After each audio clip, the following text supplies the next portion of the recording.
Okay, you're on. Right. Good morning. Good morning, everyone, and welcome to our January 12th Board of County Commission meeting. We will begin today's meeting with an invocation from Pastor James Brocious from the Stewart Alliance Church, followed by a pledge of allegiance with our honorable veterans Bob Yago from the Hall Bryan VFW 10132. Morning. Morning. Happy New Year and all. Let's pray.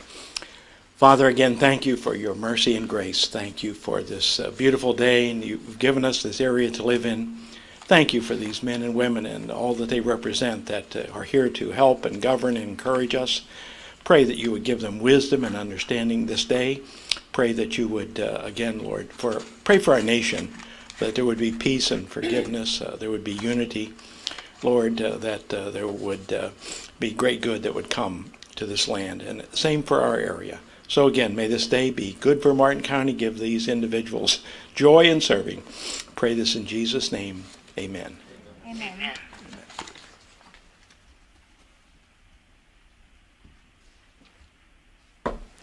I pledge allegiance to the flag of the United States of America and to the republic for which it stands, one nation, under God, indivisible, with liberty and justice for all. Okay.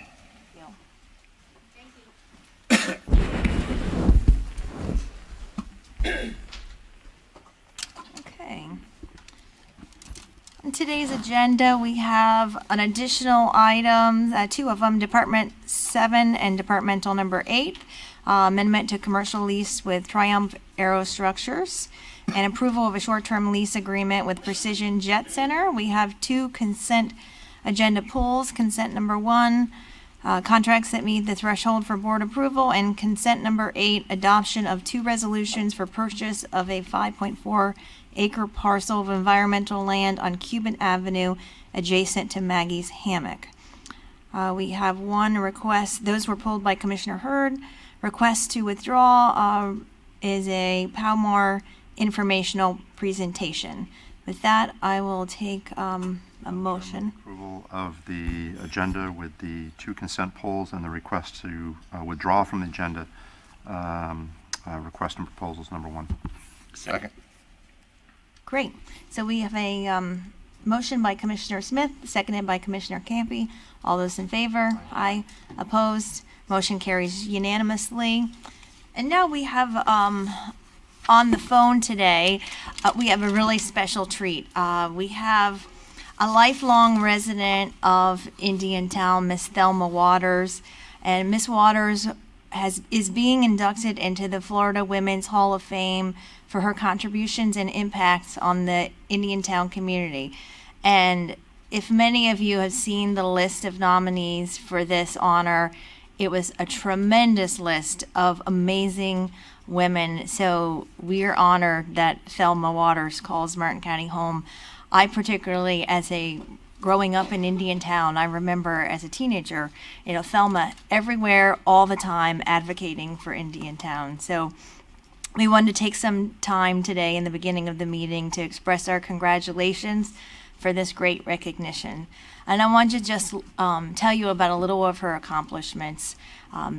I think these are just the tip of the iceberg. She's done so many things. We'd be here all day if we listed them all. But she's fought for the improvement of migrant worker housing and early childhood education in the community, even opening her own daycare to watch over children for farm workers.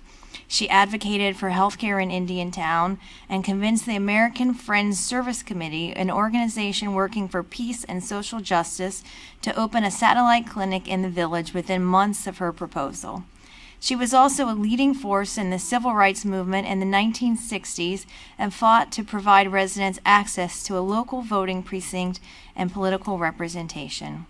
Her advocacy leaves a legacy that will live on for many, many generations to come. And we're so pleased that Miss Waters could join us today by phone. Miss Waters, are you with us? Yes, I am. We would love for you to say a few words to us here at the meeting. Good morning, everybody. Good morning. This is a tremendous honor. I never expected anything like this.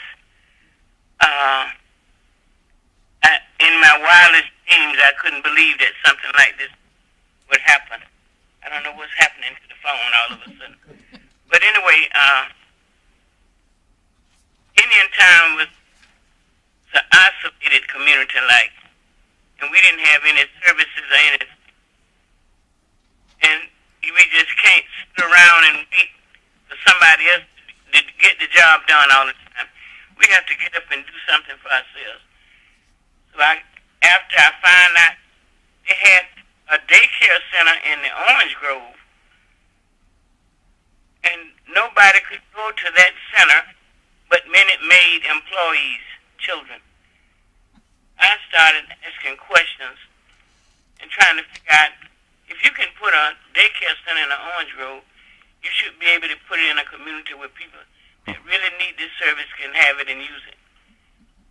So then I started asking questions and running around at this one and that one, and I ended up in Frostproof, Auburndale, Winter Haven, Apopka, 4 or 5 other places, trying to attend the meetings of the Coca-Cola Company at the Agricultural Labor Program. That's who had the daycare center. And after a lot of running around, seeking different sources to get services, I think it was like a year and a half, 2 years, we finally got a daycare center. So that just pushed me to try and do other things. If you can do that, if you keep pushing, you might can do something else. So that's how I came about doing the things that I did. Because nobody else could do it, and I couldn't even get nobody to assist me in doing it. So I ended up being by myself a lot of times. And to be by myself at night,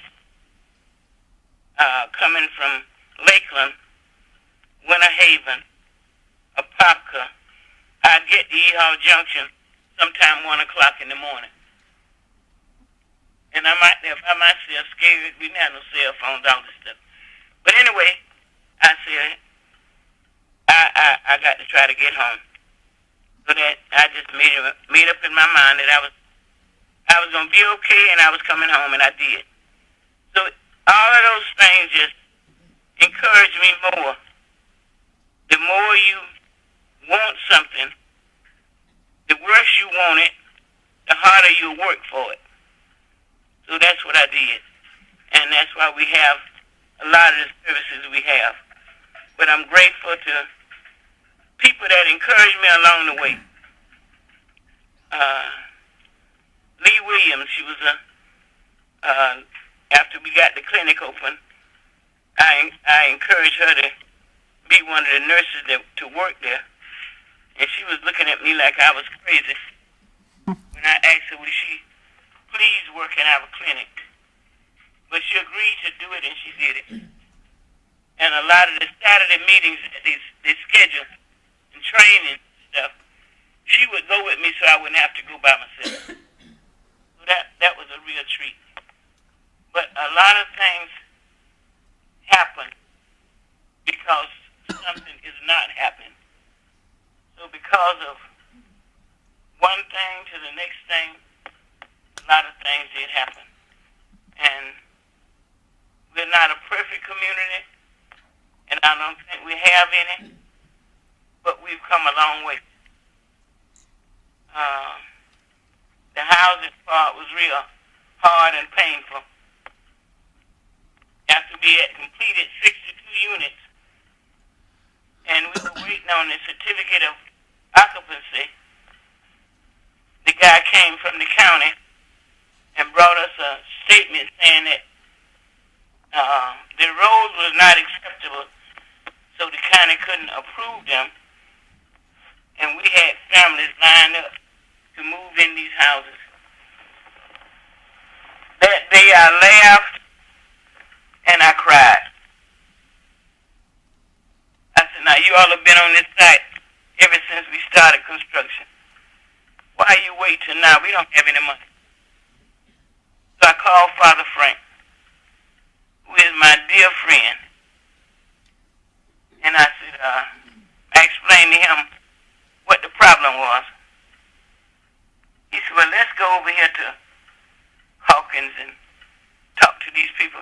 He said, well, now you're going to have to talk. I don't know all the dynamics. I don't know all the ins and outs. And you've been on this site since day one. So you're going to have to answer the questions and give responses. I said, you're supposed to be the man. And we both laughed. But we went to Hawkins, met with Tom Rody. I explained to him what the problem was. He gave us, right immediately, $50,000. He said, Thelma, whatever else you need, let me know how things are going. And if you need something else, just give me a call. And to the best of my recollection, they gave us $150,000. And then I went back and talked to the people that did the roads to begin with. I said, now you all got the roads messed up. You kind of won't accept them. And what we supposed to do? We got 62 units here, and can't nobody move in. So you all going to have to come up with some money and some work and help us get this thing finished. I didn't tell them nothing about Hawkins hadn't give us any money. But through the process, we ended up spending all of that money. But we got the roads accepted, and families were able to move in. That was a day of jubilee. I cry when I think about that now. All these families got stuff loaded on trucks and pickups and whatever, wanting to move in, but they can't move in. But all of a sudden, now we can move in. And we had a daycare center that East Coast Migrant Head Start funded completely. And just a lot of good things was happening at that time. And I'm just grateful to God for so many things. I'm grateful to my parents and my family, my children and my grandchildren. I'm not well, and I'm having problems, but I'm still here. I have a voice, and sometimes that's all you need is a voice to speak what's true and to be a part of what's going right. It's a bad thing when something bad is happening and people know what's right and what's the best thing to do, but they don't do it. So we can make a lot of difference sometimes just being able to speak what's true and encourage somebody else. I don't consider myself having done a lot of stuff, but after I was sitting down reading over this stuff to my grandchildren, you did that too? Well, I guess I did. I forgot that one. But anyway, it's a blessing for me to be able to share my life with my kids and my grandkids and my sisters and brothers. I have 7 sisters and 2 brothers. I have 6 kids, and I think I have 16 grandkids. Trying to keep them counted right. But that's the joy of my life, and to know God as my personal Savior. That's a real joy.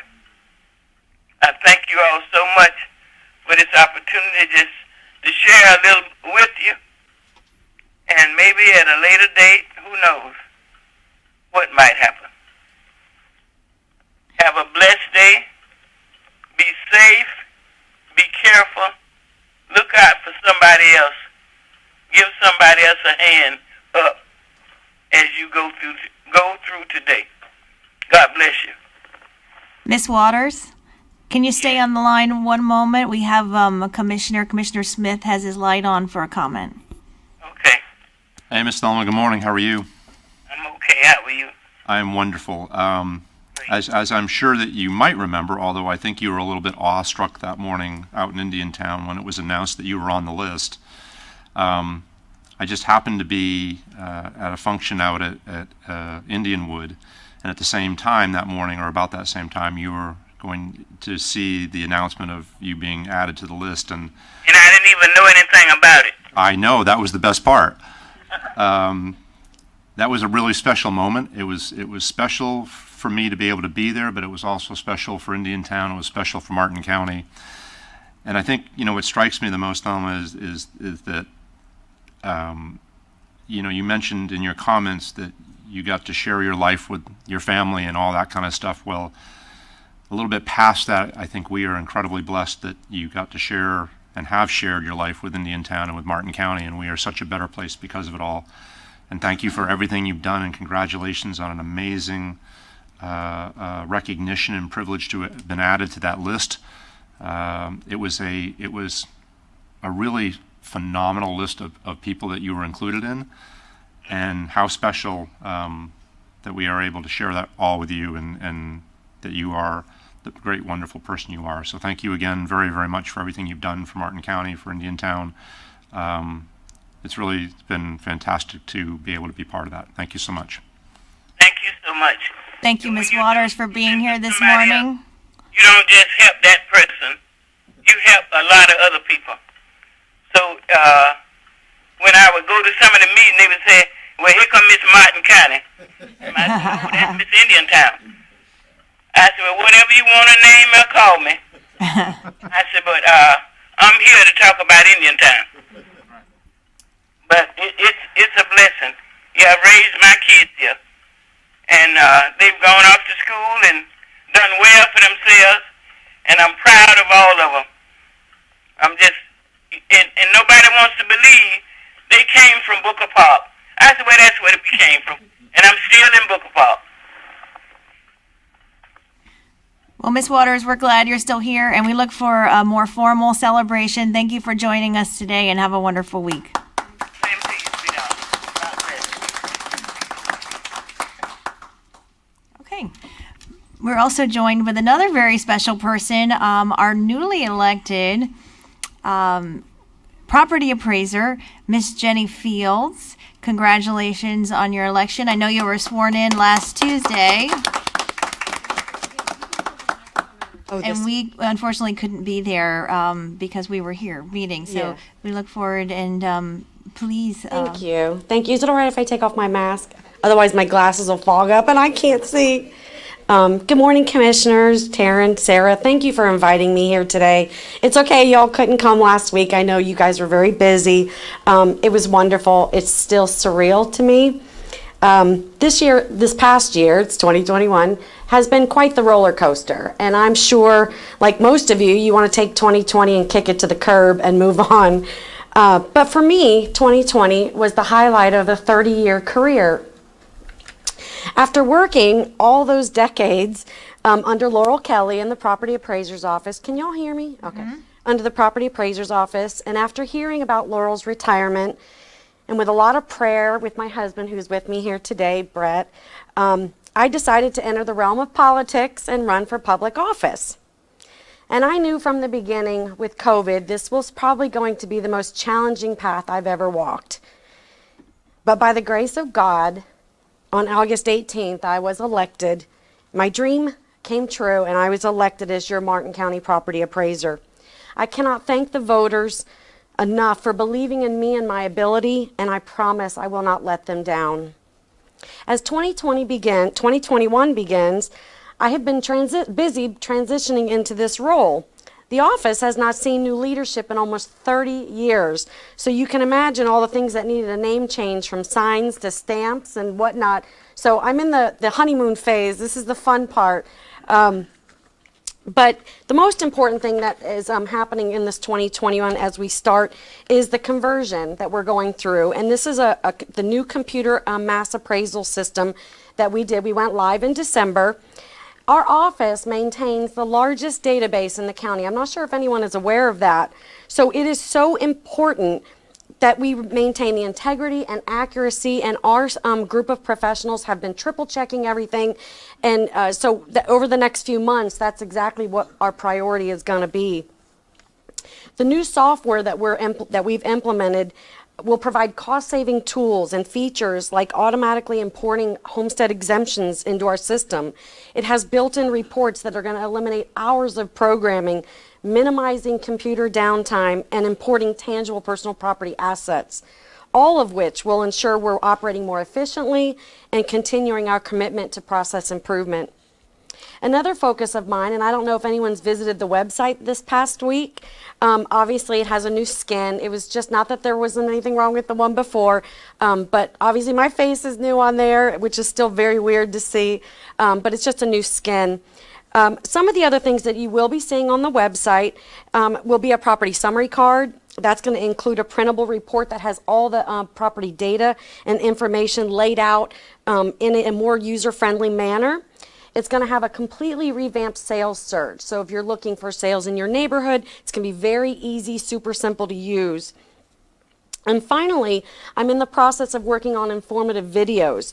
These videos are going to help educate our community on things like homestead exemption, portability, agricultural classification, and how to navigate through our website.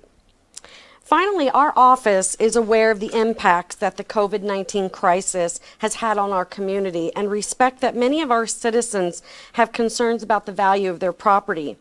While the residential market was on fire in 2020, we realized that the commercial side felt the biggest impact, and we are working diligently to gather the data needed to analyze the full impact of what has happened to those values. I work with an amazing, amazing team of professionals at the Property Appraiser's Office, and we will continue Laurel's legacy and deliver you the highest level of professionalism, courtesy, and the respect you deserve. And I appreciate you giving me the time to speak today. Thank you, Jenny, and congratulations again. Thank you. Hey, Jenny, Yes. just quick, Jenny. Congratulations, by the way. George is out in the hall. We have gone under contract with a company that is going to help us sort of try to understand what did happen during the months and months of COVID and still continue to be. I don't know if they've reached out to you or if George has reached out to you, but you just said something about the commercial property values and what's happened to all of that. Part of what this study hopefully is going to do for us is give us a really thorough analysis of what did happen. So please do reach out to George, or I'll make sure that George reach out to you so we can plug you into that process. Never crossed my mind on that side of it. No, I appreciate that. Absolutely. We already have meetings we're setting up with all the big commercial brokers in our community. We have meetings set up with St. Lucie, Indian River to contact them and find out how they're doing it. All of our questionnaires with our income and expense statements that are going out will have COVID-specific information we're gathering, any kind of concessions they've made. So I'll absolutely reach out to him and we can both compare our data for sure. Fantastic. Thank Super. you. Thank you very much. Great. Good luck. Thank you. Okay, now we're going to move on to public comment. I have one speaker form, and we have some more coming in. So our first speaker for today will be Aaron Lanka. And if I mispronounce your name, please just reiterate it when you get to this. Larica. Oh, it looks like an N. Okay, not an R and I. Okay. Good morning, all. Nice to see you all again. I unfortunately. Can you hear me? Way up. There you go. Better? Yeah, there you go. Better? Yeah, much better. Okay, thank you. I unfortunately missed the meeting last Tuesday. I was getting home from traveling, but I did watch it on YouTube, and from what I gathered from that was that we all are in agreement that the residential roads in Martin County should be 25, specifically in Rocky Point. Last night I created it's called a ArcGIS survey. It's up and running on the Rocky Point Tingham. I can email it to you. I've also have a survey analysis spreadsheet with all the comments and the results of that survey. Just specifically asking the residents in the neighborhood, do you enjoy walking? Do you ride your bike? Do you have pets? Do you have kids? And a lot of the comments coming through are, yes, please lower the speed limits throughout Rocky Point. When I pulled up the data online, I found that 3 classifications classify our roads. There's minor collector, major collector, and residential. Horseshoe Point Road, which you all agreed to lower down to 30 in accordance with the city engineer. I do appreciate the compromise. I would like to continue to push it down to 25 as well as every road. But Horseshoe Point Road is classified as a major collector. Minor collectors are Cuban, Robertson, and Williams, and they are at a 30, as well as, I'm 35, I'm sorry, a minor collector. And Major Way is also at a 30-mile-an-hour speed limit, also classified as a minor collector road. Both Manatee and Anchor are classified as residential, set at 25, yet given the definition of what a collector roadway is, I would assume that they would fall under a arterial or a collector roadway, since they do have access to an outside road, which is Major or Cove Road. I do understand that if the roads in Rocky Point did lead to another road instead of a body of water, I could again agree that it would be a classification would make sense or be logical as a collector roadway. Because we are a tucked away peninsula, we do not access anything other than another home in the neighborhood. I would like the board and the engineer and the traffic analysis manager to take into consideration how many homes and residences do they need to pass in order to get to the 2 parks set far back in the back of the neighborhood. Again, I will be emailing. I have all of your email addresses. I can go ahead and email you the survey that I've put together and a friend of mine put together with me, and the results to that survey. Thank you. Thank you. Thank you. Okay, our next speaker is Mona Leonard.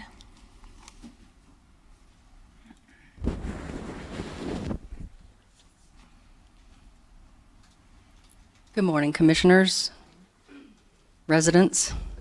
We, the people and businesses of Martin County, request you announce the removal of the mask mandate with no recommendation.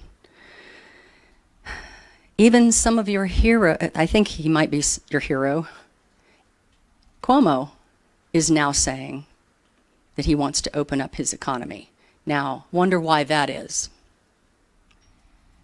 Please make a stand. Show your solidarity with your residents, with the people of Martin County. The businesses still don't even know the difference. We request your assistance to keep businesses in business and thriving. The small business owner is the meat and potatoes of your tax base, unless you're getting all your money from another government entity. Now, with progressives in the town of Sewell's Point on the commission, there's already the push for what I call connect to collect, your septic to sewer conversion scheme. This is to put households on county-owned municipalities to take revenue for your coffers from the very people you're supposed to represent. One new commissioner is director of the Fort Pierce Utilities, the same utility that recently dumped millions and millions of gallons of raw sewage into the Indian River Lagoon. Don't think we don't understand what's happening. America is waking up to the pseudoscience of masking an entire world in the name of a progressive agenda, as well as the entities controlling corporations like the CDC, the WHO, and others. There have been dry lines in the ground in neighborhoods for 30 years, and now they're all broken. They would have to be replaced because they have been there for so long, according to the engineer that runs the show, Joe Capra of CapTech Engineers, who also works for Martin County Utilities. We don't want our beautiful area ruined by high rises and a huge population. Sewers assure control of our land and our property rights. We, the people, ask for your consideration It's expensive, it's controlling, and it's only more money for you. It doesn't prove scientifically that it is better than a septic tank. Thank you. Thank you. And seeing that is my last public speaker forum, we're going to move on to commission comments. Commissioner Jenkins. I'm good, thank you. Okay. Commissioner Smith? Thank you, Madam Chair. Taryn, just a thought, and rest of the board members, on this whole neighborhood speed limit sort of thing. I think maybe what would be helpful, Taryn, maybe engineering, yourself and others can get together and put an agenda item together that will kind of look at the whole discussion, both from why we have the speed limits we have in neighborhoods, what the Green Book and all the different rules say why we should and why we shouldn't, how you get to those speed limits. Also, any other, well, there's a lot of different traffic calming measures that can be looked at. We talked about this probably 2 years ago. I think I brought up, Sarah chimed in, I think at some point about putting a fund together to start thinking about how we alter the neighborhood's behavior.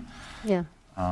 And so I just think maybe an update on that and a more comprehensive discussion versus what we can do here at Commissioner Comments and with folks coming up to the microphone and saying, you know, we'd like to do this, we'd like to do that. Maybe we put together a whole sort of package of something to look at that would then be there, you know, that would give us options to give direction as to where we wanted to take this thing and how we wanted to do it. Because all of us, I think, would chime in at some point and say, I've got a neighborhood that does X. Yeah, and I believe we had a CIP sheet just for traffic calming. That was, and so I think if we talk about what the plan is, how much money we're putting into that, how far that money will go, because a lot of the traffic calming stuff can be expensive. Some of it can be relatively inexpensive. Ultimately, and to the folks listening and folks in the audience, you know, part of the problem is that the speed limit signs won't do much of anything.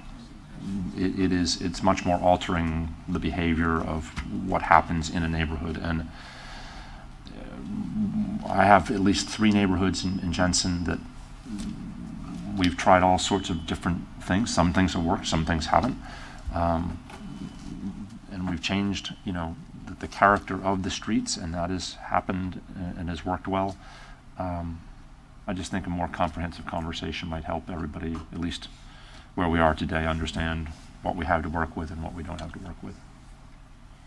And my takeaway from last week was that we would be having an agenda item come back. Mm-hmm. Okay, that's fine. Just reinforcing it. Okay, great. That's it. Thanks. Commissioner Campy. I'm fine. Commissioner Hurd. Yeah, I just wanted to briefly touch on a project that's underway in my district. Frequently, when we put commercial next to residential, it's problematic. And so we have rules that try to guarantee that there will be compatibility as much as possible between residential and commercial uses. There's a Circle K that's under construction at the corner of Cove and US 1. It was the busiest gas station in town, and we gave approval to put a new building there. And I just want to say that it looks like it's just about ready to open, and they've done such a good job of protecting the neighborhood. Particularly, it's buffered beautifully everywhere. The landscaping along US 1 and along Cove Road are excellent, but more importantly, the buffering that's on the west side next to the residential there's a pretty wall, and there's great landscaping. The lighting, which can be so disruptive in a neighborhood, is all down lighting. It's underneath the canopy, above the pumps. It's Circle K. Thank you very much for really, really doing a good job of blending into your neighborhood. I'm really pleased with how this is coming out of the ground, how it's come out of the ground. That should serve as a model for every project that's like that. I know we've had battles about gas stations. This is the way it should be done. Thanks. Great. Ms. Krista. No, ma'am. Ms. Woods? Okay. All right, we are going to go ahead and take consent poll number 1, and Christy, and that was pulled by Commissioner Hurd.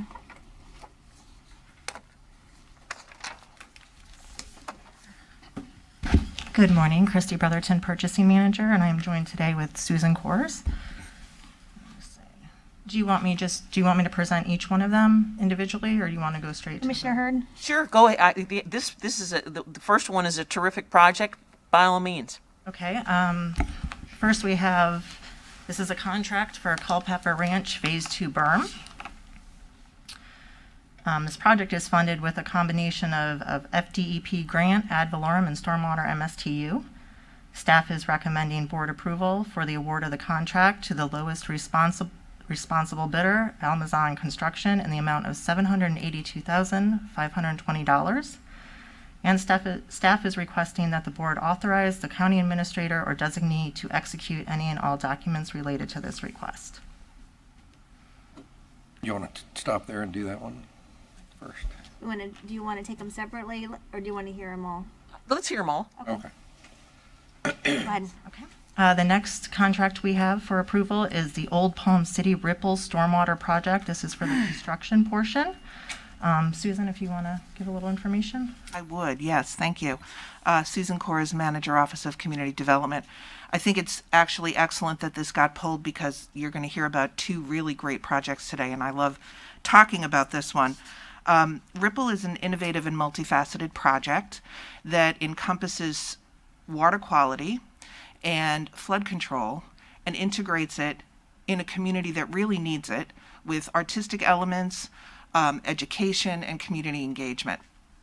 I think it's really important to note, because I know we'll talk a little bit about funding, that the project has been awarded 2 National Endowment for the Arts grants, and that is out of only 7 projects nationwide, and we are the only one out of those 7 to receive the second grant from the NEA.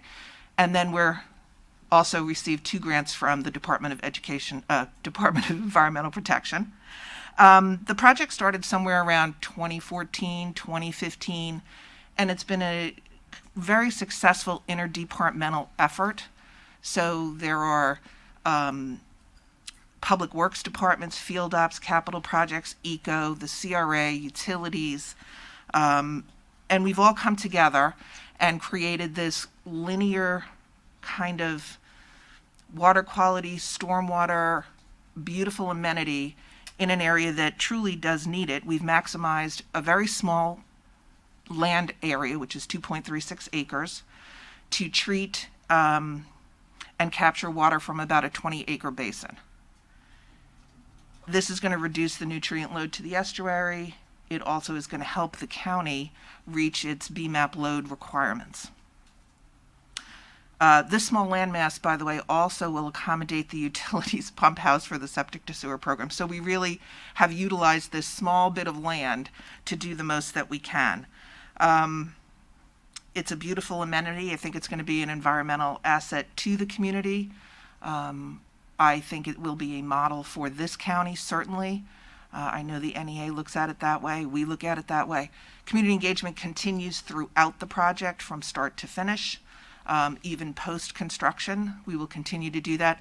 And I'll leave you with our tagline, which is "Ripple is a drop of water that becomes a river," and that's what the project does. It takes you right through that.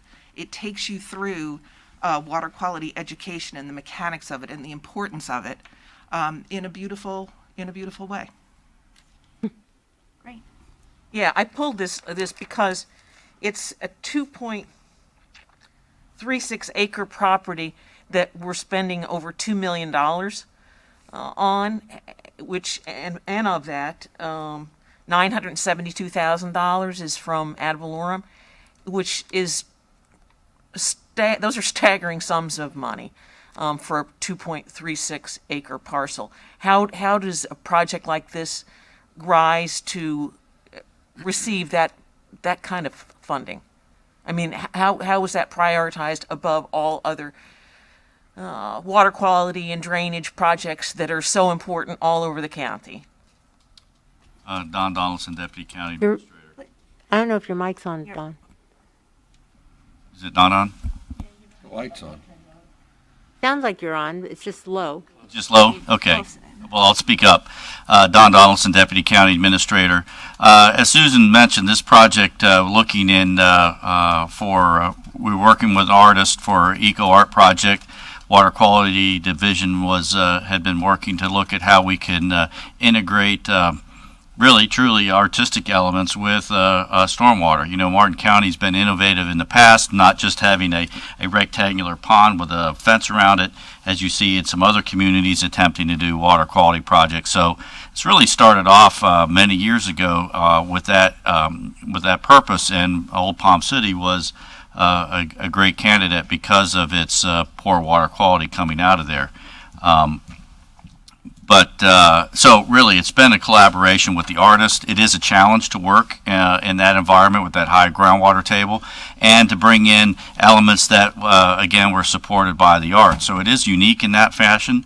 The staff really came through with staff, and working with the CRA was really, because it happened to be located in the CRA, and Susan's staff was really collaborative in helping to manage some of these unique grant opportunities. So it really started, quite honestly, Commissioner, from a staff trying to bring a project into Old Palm City and some of the older neighborhoods with trying to do an eco art project, which we have not done to that magnitude. And we bring it today to a point where we've got the bids in. It is a great project. We got some significant grants from the DEP, and we bring it here today for approval. Well, and I'd like to add too, Don, the ad valorem that was pledged there was primarily to get those grants. It's a grant match.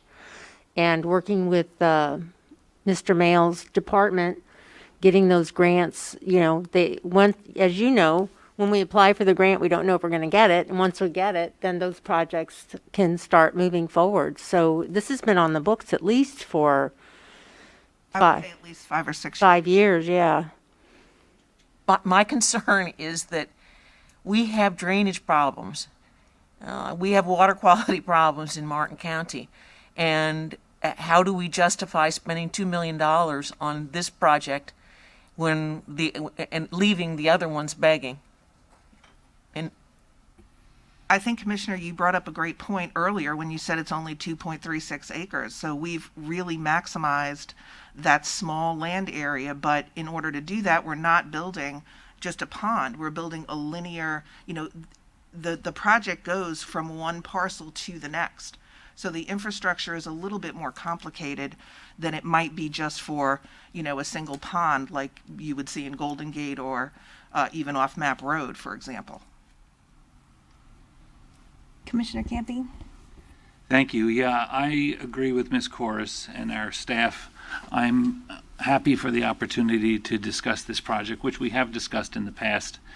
This in Palm City has been a collaboration of the CRA. Susan has led community charrettes where people came in and gave suggestions, and I think it bears repeating the fact that the information that Ms. Corus gave, that our staff applied to the National Endowment of the Arts for a grant that only one of 7 in the United States of America were granted. So obviously, competitively, this project had to rise up to meet that high bar. And then we are the only community in the United States of America to receive a secondary grant. So yes, when you say that the project is going to cost the community $2 million, a lot of that money came from outside of our community that would have gone elsewhere. So our staff should be, in my opinion, commended for not only collaborating, because as Ms. Corus and Ms. Brotherton had said, this is a multi-departmental collaboration between many different aspects of the community. The fact that it's only, if you will, 2.6 acres, or approximately the number there, for the folks that are not familiar, this is in Old Palm City in what is classified as the numbered streets in between east of Map Road and adjacent to the river. It is an environmentally very, very sensitive area. The parcels there are very old and historic. They're very small. It's a little patchwork, if you will, of homes and sites. Ms. Brotherton is very familiar with the area, and as am I. This, as Mr. Donaldson said, instead of just digging stormwater retention ponds in a community that is very small with narrow streets and fencing it in to just be, oh, we needed water quality or stormwater, which they desperately need, control, and just doing the most basic of projects, they made it an attractive project. They made it a project that the neighbors that will surround it can be proud of. And it shows that, you know, for those folks that don't get a tremendous amount of benefit from their tax dollars, that it wasn't just like, hey, look, this is what we're doing. You're going to get the bare bones basic, and you should be happy with it. It's a beautiful project. If you're not familiar with it, I'm sure there's aspects of it on the CRA website that you can view. This is exactly what we would want our staff to do. These are matching funds, so we had to put the dollars up, but I would happily support any other projects anywhere in the county that the staff has collaborated with the residents to come up with something so unique. And when we're done and we're all over there looking at it, especially the people that can walk to it, it's something that the community can be very, very proud of. And I'm thrilled that we were able to accomplish it. So thank you for your efforts, team. Great. Commissioner Smith, you have your light on. Thank you, Madam Chair. Hey, John, can you come up for a minute, please? John Mill.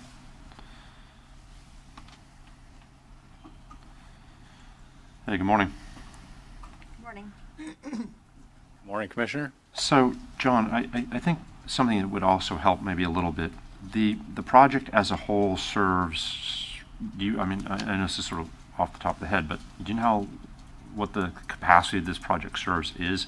Is it just the 2.3 acres, or is it more than that? That's a good question. It serves, it will serve drainage for 20 acres. That's the basin that this these 2 acres are going to treat. And we know that it's modeled to reduce about 80 pounds of nitrogen, about 29 pounds of phosphorus annually.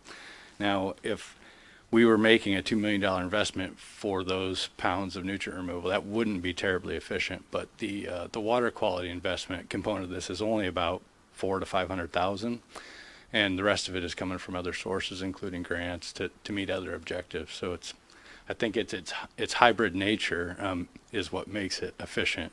If it were only for water quality, there's probably, it probably wouldn't be terribly efficient.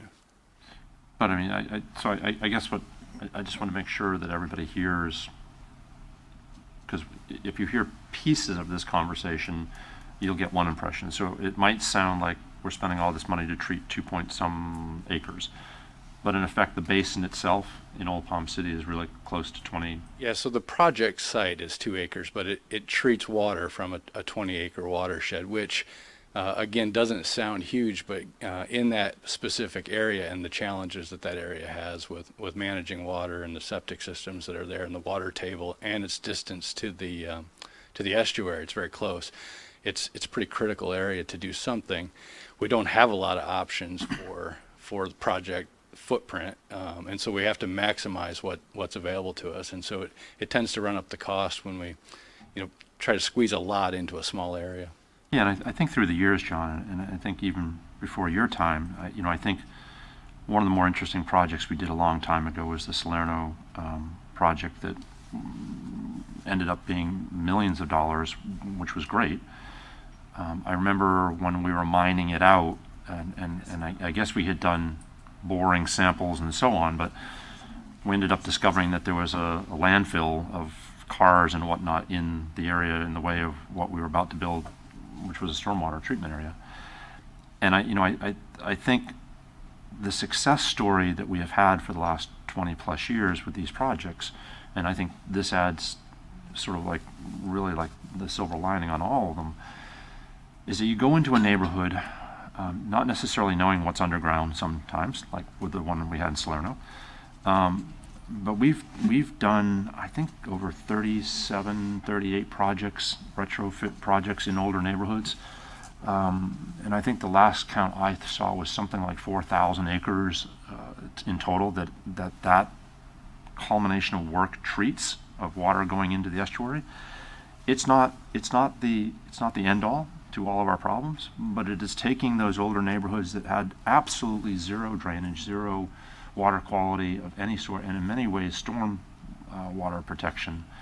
And it's building into that neighborhood or into the entire system that component into a very challenging, sometimes, I think of like the challenges we had in North River Shores. You've got an elevation separation between water table and road level of maybe a foot. You don't have a lot in some instances, and so I think this project, and I think with what you all pulled off with the endowment with the arts, the ripple effect of this, I think is as good as it gets. And as Ed said, really to be one of 7 projects in the country to have been chosen to do this, I think that's a pretty cool thing. And so, job well done, thank you. And I know they're a challenge, but man, oh man, are they great when they're finished. So thanks, John, and thanks CRA and Engineering Department, and everybody else that's got their hands into it. Thank you. Great. Okay. I'm looking for a Move motion to, okay. For both items? Sure. Okay, so we have a motion by Commissioner Smith, seconded by Commissioner Jenkins. All those in favor? Aye. Motion carries unanimously. Thank you. And we're going to move on to consent pool number 8. Adoption of 2 resolutions for purchase of a 5.4 acre parcel of environmental lands on Cuban Avenue. And Carla Segura. Good morning. Good morning. Carla Segura, Real Property Manager. First of all, I noticed on Friday that I spelled Maggie incorrectly on this, so I'm sorry about that, and we'll change it on all the documents if it gets approved and everything goes forward. This request is for the adoption of 2 separate resolutions, one approving and accepting a vacant land contract and warranty deed, and the other approving a funding transfer for the purchase of a 5.4 acre parcel adjacent to Maggie's Hammock Park. This parcel is one of the few remaining natural areas in Rocky Point and the home to several native species of both plants and animals. It may also be one of the last remaining critical maritime hammocks available for preservation, and the property will add to the existing Maggie's Hammock Preserve and provide opportunities for passive recreation and represent an important acquisition to the Rocky Point community. There's a map on an aerial map on page 52, Donna, if you want to pull that up. That's where the property is. And the owner, John Dial, recognized that this property was critical also, and that it represented an opportunity for the enjoyment of the future generations. In 2010, Commissioner Hurd requested that the board establish an endowment fund for the Peck Lake Park and Twin Rivers to be funded by District 4 MSTU for 10 years. That endowment term has expired, and Commissioner Hurd would like to terminate the endowment fund, and at the end of FY21, the excess funding would be moved back to District 4. We ask that the board adopt the resolution accepting and approving the vacant land contract and warranty deed from Broadbill Development LLC, and approve the inter-fund transfer for the endowment fund to District 4 MSTU, and authorize the chair to execute any and all documents necessary. If there's any questions. Just a comment. I pulled this because I just wanted to highlight the acquisition of this parcel. It's extraordinary. It's a wonderful addition to the, it's rare habitat. It supports rare species, and it's important to acquire when it's possible this constantly shrinking habitat. So I'm thrilled to be able to add this to our parks inventory. It's a beautiful parcel. By all means, go and investigate. It's just an extraordinary asset adding to the county's already existing. Move to approve. Okay, so we have a motion on the floor by Commissioner Hurd, seconded by Commissioner Campy. All those in favor? Aye. Opposed? Motion carries unanimously. Thank you, Carla. Okay. You need to do it in 2 parts? We have another section? No. You had two resolutions, but they're part of the, They were all part of that one vote, right? Okay, great. So, Carla has the next item. oh, right, okay. Yeah, that's why I'm just sitting. Sorry for the confusion. And just to shake things up, I'm going to move on to public hearing number 3. No. So, no, public hearing number 1, public hearing for consideration of adoption of a resolution revising the list of county-owned property that is appropriate for affordable housing as required by Section 125.379 Florida statutes. Carla Segura, welcome back again. This request is for the adoption, as you stated, of a resolution revising the state-required list of county-owned properties appropriate for affordable housing and required by the Florida statute 125.379. In 2006, they developed this requirement, and we're asked every 3 years to renew the list within the county and have it approved at a public hearing. The current list was approved by the board in March 13th of 2018 and included 4 county parcels. During a review of the regulations associated with the items on the list, staff found that Martin County doesn't currently have the resources to monitor the properties appropriate for the eternity of these items being on the list, and therefore feel that the properties currently on the list should be returned to the county surplus list, but also remain as affordable housing in our definition. And we ask that the board adopt a resolution identifying that there are no current county-owned properties identified for in accordance with the Section 125.379 of Florida statutes, and authorize the chair to execute any documents necessary if there's any questions. Move approval. Second. Okay, we have a motion by Commissioner Hurd, seconded by Commissioner Smith. Elizabeth, do you have something?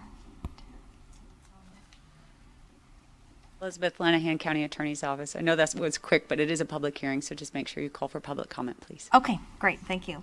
And does anybody in the room have public comment on this item?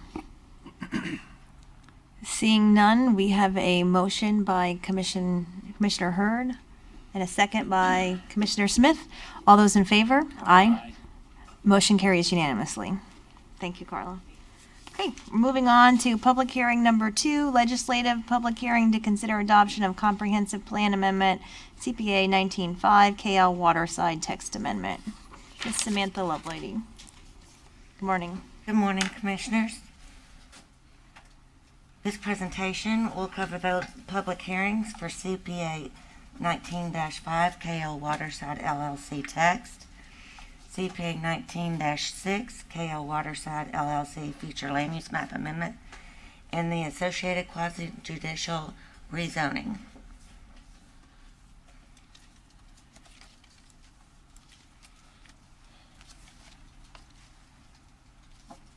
By the way, I'm Samantha Lovelady with Martin County Growth Management, for the record.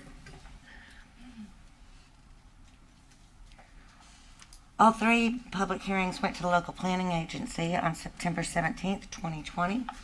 On October 27th, 2020, the board voted to transmit the comp plan amendments to the Department of Economic Opportunity. The Department of Economic Opportunity and other state reviewing agency had no comments on the amendments. The 499.4 acre property is located south of Southwest 96 between Canner Highway and the St. Lucie Canal.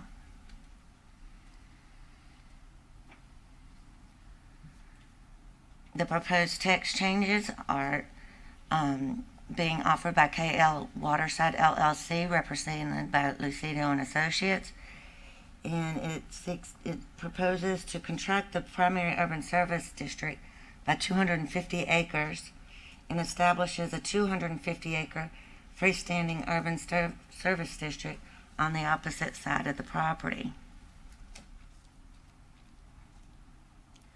The proposed text change also includes amending figures 4-2, 11-1, and 11-2.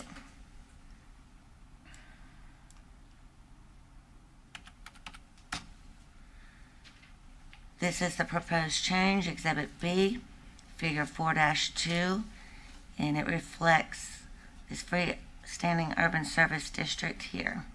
Figure 4-2 is the urban service district map. Exhibit C is Figure 11-1, areas currently served by regional utilities. And again, the freestanding urban service district is shown here. Also reflected on this map are the additions of Pineland Prairie, and you can barely see it, but the Publix.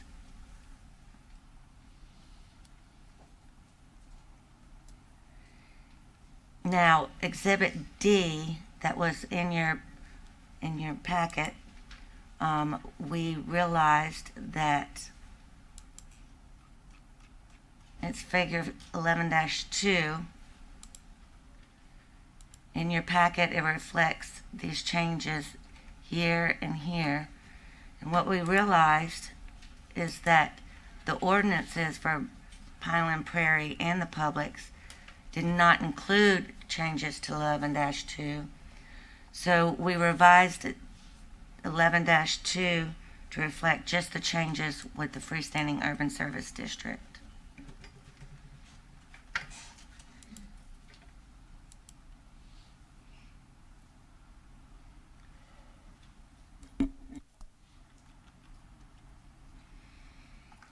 The proposed text change also includes amendments to sub-area policies that are applicable to this property that were adopted in 2010.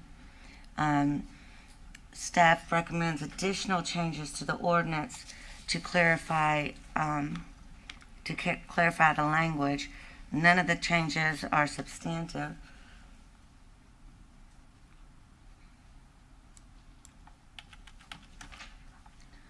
So in the ordinance, the revised ordinance that was in your supplemental memo, you have, this is in several of the sub-area policies, the tract of real property designated as industrial on the future land use map and described in ordinance number XXX. That number will be filled in if this ordinance is adopted. Also changed since transmittal is this language here: the building footprint of any individual warehouse or distribution facility shall not exceed 1,050,000 square feet. Now, in what we showed you before here is that it referred to a warehouse, and now we've clarified that by saying any individual warehouse. Also, for the public's interest, I want to clarify that no final site plan shall be approved which provides access to Southwest 96th Street from that portion of the property designated as industrial on the future land use map. We've had several members of the public that were concerned about commercial traffic on 96. This will take the traffic off of 96 and put it on Canner Highway.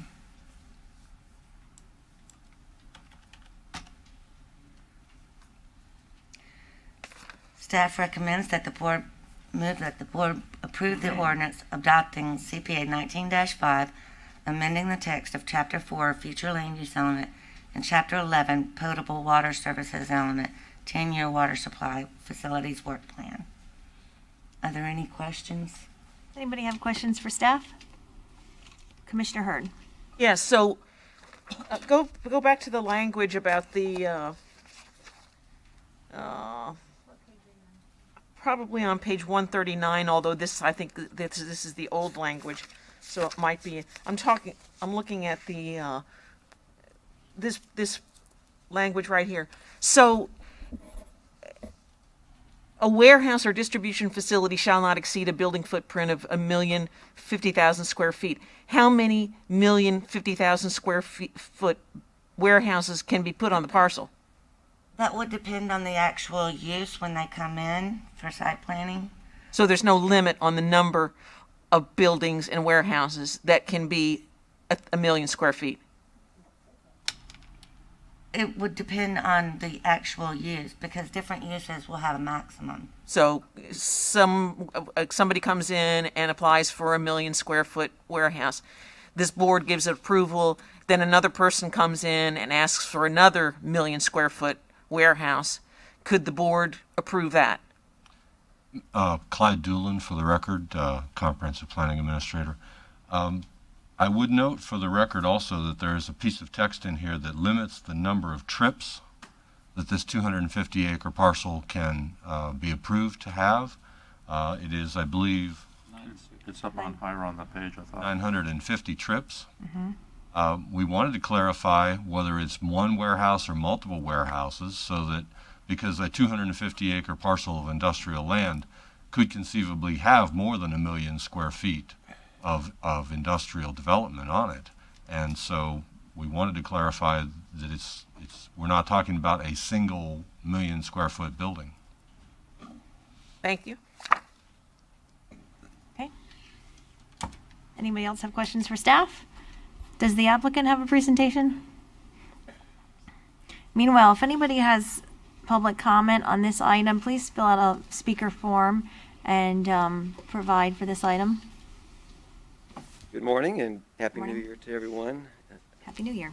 I'm Morris Crady, Senior Vice President of Lucido and Associates, here on behalf of the owner and applicant, KL Waterside LLC, and I do have the proof of notice to surrounding property owners. I do not have a presentation. We have worked with staff on the revision to the language and in agreement with staff's recommendation of approval. We'll be glad to answer any questions. We are in the process of putting together a PUD application for our first phase of development that will kind of set up the framework for these industrial uses and buildings. Right now, we're actually working with a user that is looking at about a 500,000 square foot building. So we appreciate the staff's comment to clarify, the building, but again, it's controlled by traffic, by the number of trips. So, whatever we can fit on 250 acres that meets the county's requirements. But again, that will be laid out in a PUD agreement with special conditions in the timetable of development when we get to that point. Okay. Commissioner Camping. Thank you, Madam Chair.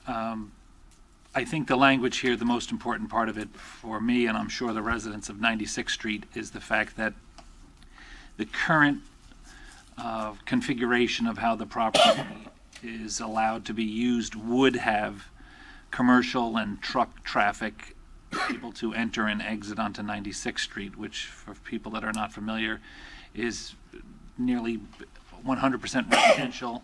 There's a school there as well. It's a narrow stretch through that area. So reconfiguring the uses on the property to bring the more intense uses towards Canner, and then having the prohibition of commercial truck traffic entering 96th Street or exiting 96th Street, I think can give the neighbors some reassurances that although the property has a right to be utilized, it's not going to be utilized to their detriment.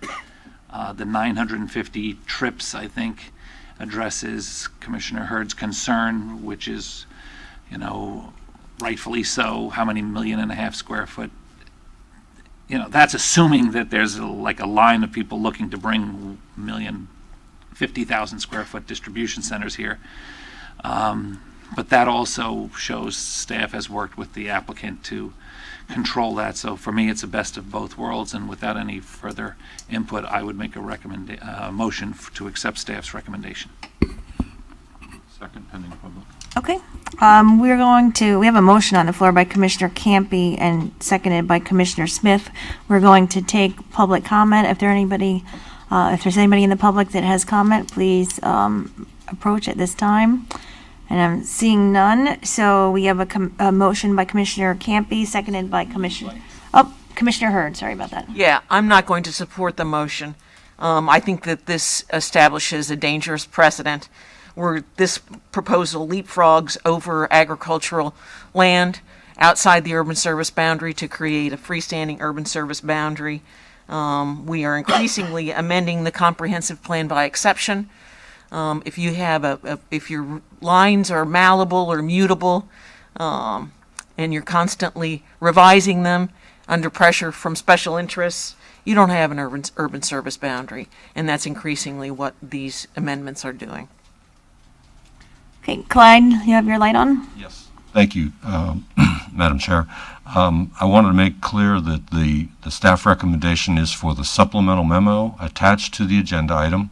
And in addition to the supplemental memo, we are replacing figure 11-2 with the figure that Ms. Lovelady is going to put on the screen, which, as shown here, does not include the Pineland Prairie property in the areas for potential service areas, because it was not adopted in the Pineland Prairie ordinance at that time. So I just want to make that clarification.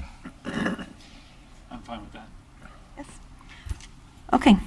All right. We have a motion on the floor, so we're going to call the vote. Commissioner Campy made the motion. Commissioner Smith seconded. All those in favor? Aye.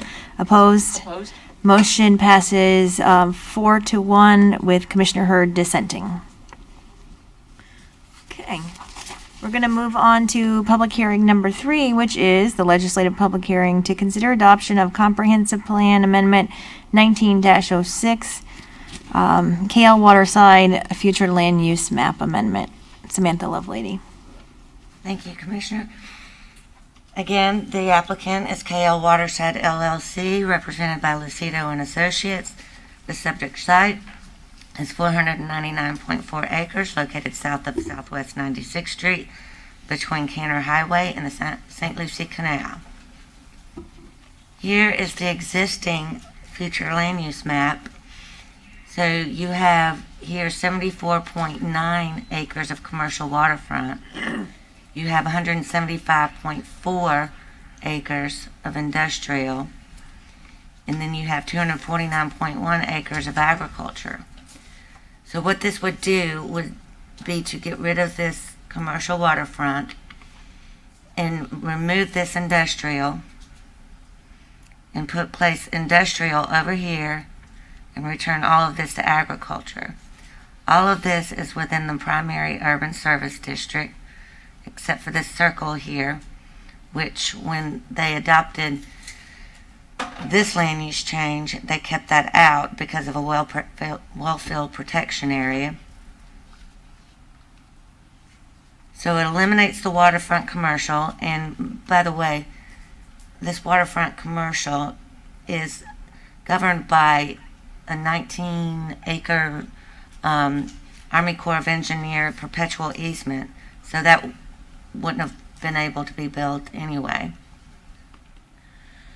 So it relocates 175 acres of industrial and adds another 75 acres to that. And it returns the existing waterfront commercial and industrial to agriculture. So this is what it's proposed. You have the industrial that would face Canner Highway.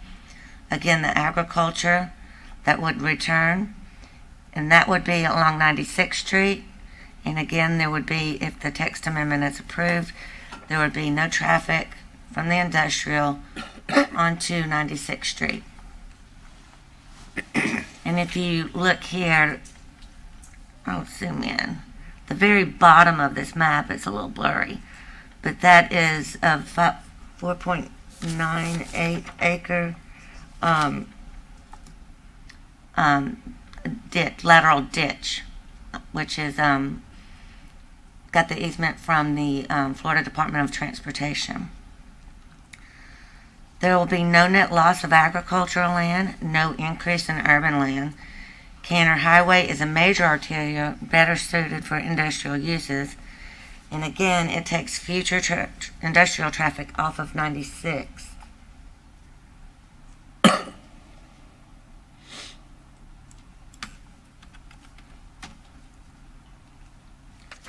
Staff recommends that the board move to approve the ordinance adopting CPA 19-6 KL Waterside LLC. Yes, Clyde. Members of the board, can I ask Samantha, would you go back to those two graphics showing the existing future land use designations and the proposed? Sure. The key point about the 5.98 acres at the bottom end here, if you go to the existing for just a sec, you'll see that it's agriculture all the way across the south property line of the property presently. And if you go to the proposed, what's hard to see in that graphic is it will remain agriculture all the way along the south property line in that 5.98 acres. The industrial, shown there in yellow, does not go all the way to the property line. That's a key thing to keep in mind because there's no change on the agricultural future land use designation, and when we get to the rezoning, there's no change on the zoning district there on that 5.98 acres as well. And on ordinance, we would recommend you adopt the ordinance provided in the item, but we would recommend that the last 2 pages of the ordinance for this item, pages 284 and 294, 284 and 285, not be included in the ordinance because those 2 pages are describing that 5.98 acres that's not changing. Okay. Does anybody have questions for staff? Does the applicant have a presentation? No presentation, but again, for the record, Morris Crady here on behalf of the applicant, and we are in agreement with staff recommendation and the additional comments by Clyde on the legal description. Okay, great. Commissioner Smith. Madam Chair, pending, again, public comment, I would move approval of the item with the comments by staff relative to the 5-point-something acre ag delineation, the removal of those 2 pages, correct, from the approval. Yes, thank you. And was there anything else? No. That's it. Thank you. Okay. We have a motion by Commissioner Smith. And is there anybody from the public that would like to comment on this item? Seeing no public comment, but Commissioner Hurd, you have your light on. Yes. Ms. Lovelady, would you go to page 254, please? Okay, that's the proposal, is to move this intensely urban use into the middle of an agriculture area. Would you go to page 253? Top. And that's what it looks like from the air. So this proposal is to put an industrial enclave in the middle of agricultural lands. It's an extremely inappropriate urban use.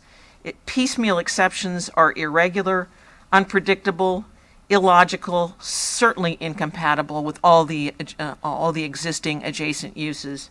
So I'm not going to support this. Commissioner Smith, you have your light on. Yes, Sam, I'm sorry. Can you go down there you go. So under the current situation today, if this were to be built, if industrial were to be built on either the yellow or on the waterfront commercial, and regardless of whether it had access to the water or not, you could have built on the waterfront commercial, correct? Correct. The access for those 2 zonings would have been where? 96th Street near the Arundel Bridge. So for our residents, although it may seem hard to swallow sometimes in terms of how we're fixing or readjusting, I guess at the end of the day, for our residents' behalf and the school's behalf that cites itself a little bit further east on 96th after the residential, I guess that would be a win for our residents, moving the access of the industrial and the waterfront commercial out the Canner versus through their neighborhoods. So sometimes if you're just stepping into this conversation, you're looking at it and you hear all of our comments and you wonder why in the world would they do that? Well, I think really in terms of protecting our residents, I think this may be the better shot at doing that than having left it alone. So anyway, I still recommend staff's approval of those changes. And Commissioner Smith, I would echo those same comments. Just this week, I heard from a couple residents on traffic on 96th Avenue. And so I think this is a very good compromise, having the trip traffic come out on a road that was much more intended on that traffic. Mr. Crady, do you have? Yes, if you can go back to the aerial that you just put on the screen, I just want to make it clear that we have, met with just about all those residents within that enclave, and the large property holding there is 150 acres of one parcel owned by one individual, and there's no commercial agriculture on any of these properties. There's a mobile home park there that's served with well and septic tank, and there's some residences there. They would all love to be served by water and sewer, but they can't because they're not in the urban service district. So, those people are aware that eventually that land will probably change and should become part of the urban area, just for the fact that they would like to access the water and sewer services.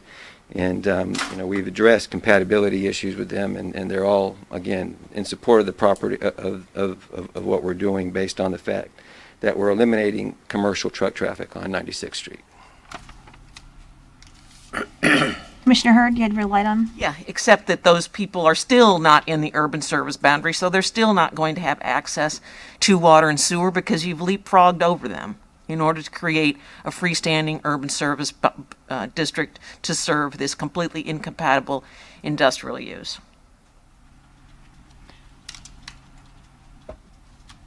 Okay, we have a motion on the floor by Commissioner Smith, and I'm looking for I'll second. second by Commissioner Jenkins. All those in favor? Aye. Opposed? Opposed? Motion carries 4-1 with Commissioner Hurd dissenting. And we're going to go ahead and take public hearing quasi judicial 1, and then we will take our 3, you mean. 10:30 break following that. So the public hearing quasi judicial number 1 is public hearing to consider amendment to the Martin County zoning atlas for the property, which is subject of comprehensive plan amendment 19.6 KL Waterside future land use map amendment. This is a quasi judicial hearing. I'll take ex parte communications by commissioners. Commissioner Jenkins, I have some, and they've been filed. Commissioner Smith, I have them, they're filed. Commissioner Campy, If I have any, they've been filed. Commissioner Hurd. If I have any, they've been filed. As with me, if any, they've been filed. Does the applicant have return receipts? They were previously provided with the former applications. Okay. Are there any interveners? No. And swearing in of witnesses. Okay. Raise your right hand, please. Do you swear or affirm that the evidence you are about to give will be the truth, the whole truth, and nothing but the truth? I do. I do. Thank you. Okay. Now staff will do their presentation. Ms. Lovelady. For the record, here's that packet and my work history. This rezoning is concurrent with CPA 19-6.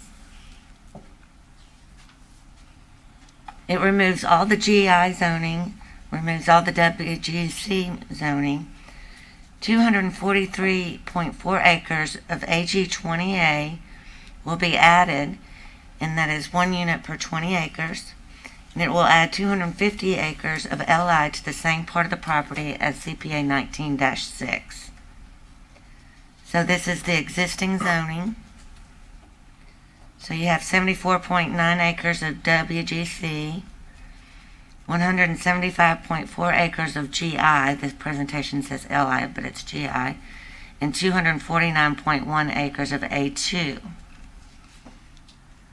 The proposed zoning would be AG 20A, fronting onto Southwest 96th Street, and LI, where the industrial future land use would be. And again, you have the A2 zoning, and that is surrounded by A2 zoning here, and that is the FDOT lateral ditch that we spoke about in the comprehensive plan amendment. And with that,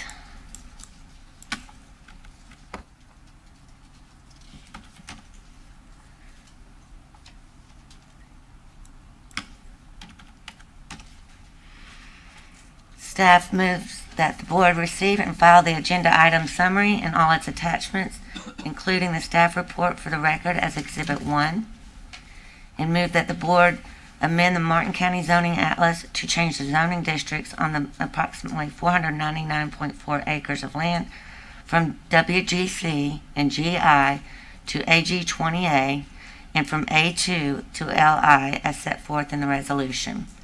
And again, with the resolution, we request that the last 2 pages of the legal description be removed for that small portion of the lateral ditch.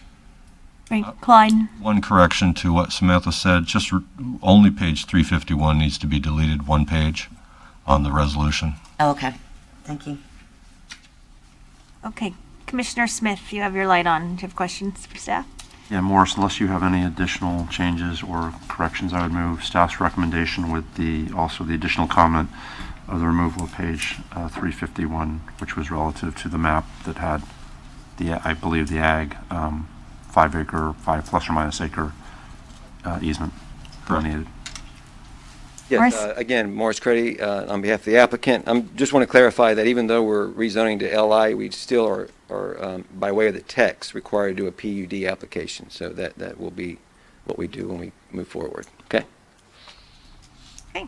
Anybody have questions of the applicant? Okay. I will call for public comments. If anybody has public comments on this item, then we will hear those now. Seeing none, we have, Commissioner Hurd, you have your light on. Yeah, I'm not going to support this motion either. It's incompatible with all of the requirements for amending the zoning atlas. Industrial is completely incompatible with all the adjacent zoning districts, so I won't be supporting it. Okay, we have a motion by Commissioner Smith, seconded by Commissioner Jenkins. All those in favor? Aye. Opposed? Opposed. Motion carries 4-1 with Commissioner Hurd dissenting. Okay, we are now going to take our 10:30 closed captioning break, and we will be back at 10:40.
Okay, you're on.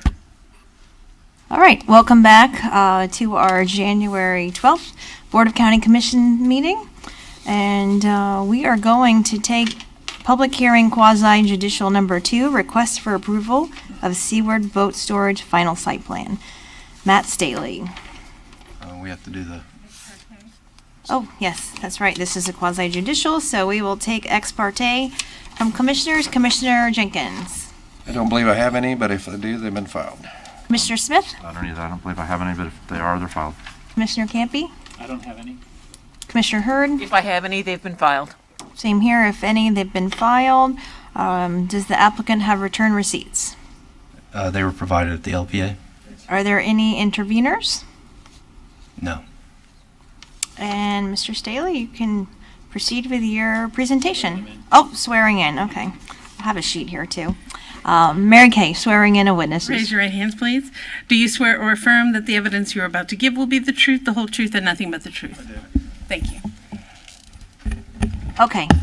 Now, you're up. Thank you, Commissioners. Good morning. Matt Staley, Senior Planner with Growth Management. For the record, a copy of my full agenda items, staff report, and work history has been provided.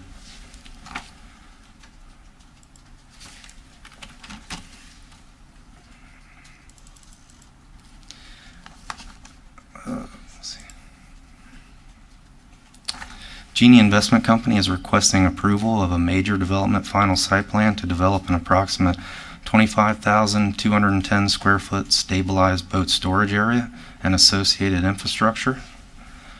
The .91 acre undeveloped site is located on the east side of Southeast Dixie Highway at the intersection of Southeast Seward Street and Southeast Dixie Highway in Port Salerno. The project has a future land use designation of commercial waterfront and lies within the Port Salerno Community Redevelopment Zoning District. Included in this application is a request for a certificate of public facilities reservation. Access to the site is proposed via single access on Southeast Seward Street. During the review process, the applicant agreed to convey a 4-foot strip of right-of-way to accommodate the existing pedestrian sidewalk along Southeast Dixie Highway, along with a 25-foot corner clip dedication at Southeast Dixie Highway and Southeast Seward Street to Martin County. The applicant has agreed to provide payment in lieu of construction of the required sidewalks along the 427 feet of subject site fronting Southeast Seward Street. The Port Salerno Landscape Code requires 1 tree to be planted per 1,000 square feet of development area, which equates to 40 trees within the subject site. The applicant received a recommendation of approval of alternative compliance to this code requirement from the Port Salerno Neighborhood Advisory Committee on August 13th, 2020, to allow the planting of 27 trees and the retaining of 3 existing 16-inch DBH/pine trees and 1 sable palm tree. Staff has reviewed this application and finds that it complies with all the applicable requirements as detailed within the staff report. Accordingly, staff recommends approval of this application. On December 17th, 2020, the local planning agency considered this matter at a public hearing and recommended approval by a vote of 4-0.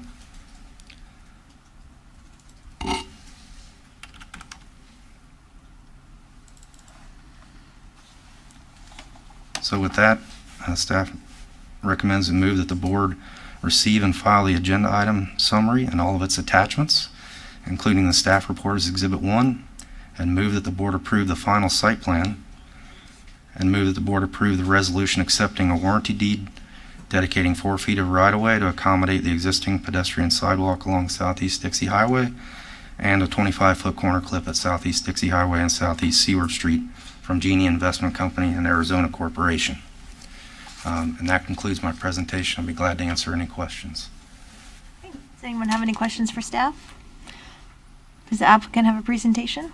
I don't have a presentation, but a few comments. Again, for the record, my name is Morris Crady, Senior Vice President with Aceto & Associates. I'm here on behalf of the property owner, Genie Investment Company, and I do have Michael Harmon, the owner of the property, in attendance, as well as Bill Mathers, the engineer on the project. And You guys are probably familiar with this parcel of land for years. It's been used in some form or fashion for storage of boats and parking. And when my client purchased it in 2017, his intent was to make it correct, was to, install the required drainage, put up fencing, beautify the site, and he coordinated all of that with the Neighborhood Advisory Committee. So it took us a while to get here, but if you do have any questions, he's in the audience, but this is not a repair site. There's not going to be any boat building or repairs on this site. It's purely for storage of sites and will primarily be used during the hurricane season when there's a great need for storage on the land during that time. So with that understanding, I'll be glad to answer any questions. And again, I have Bill Mathers here if you have any engineering concerns. Okay. Does anybody have questions for the applicant? Commissioner Smith? Yeah, pending public comment, I move staff's recommendation. Second. Okay. We have a motion on the floor by Commissioner Smith, seconded by Commissioner Jenkins. Does anybody in the public have public comment? Seeing none, then all those in favor? Aye. Opposed? Motion carries unanimously. Thank you.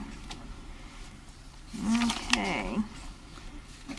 All right, we're going to move on to Departmental number 1, Office of Management and Budget items which require board approval.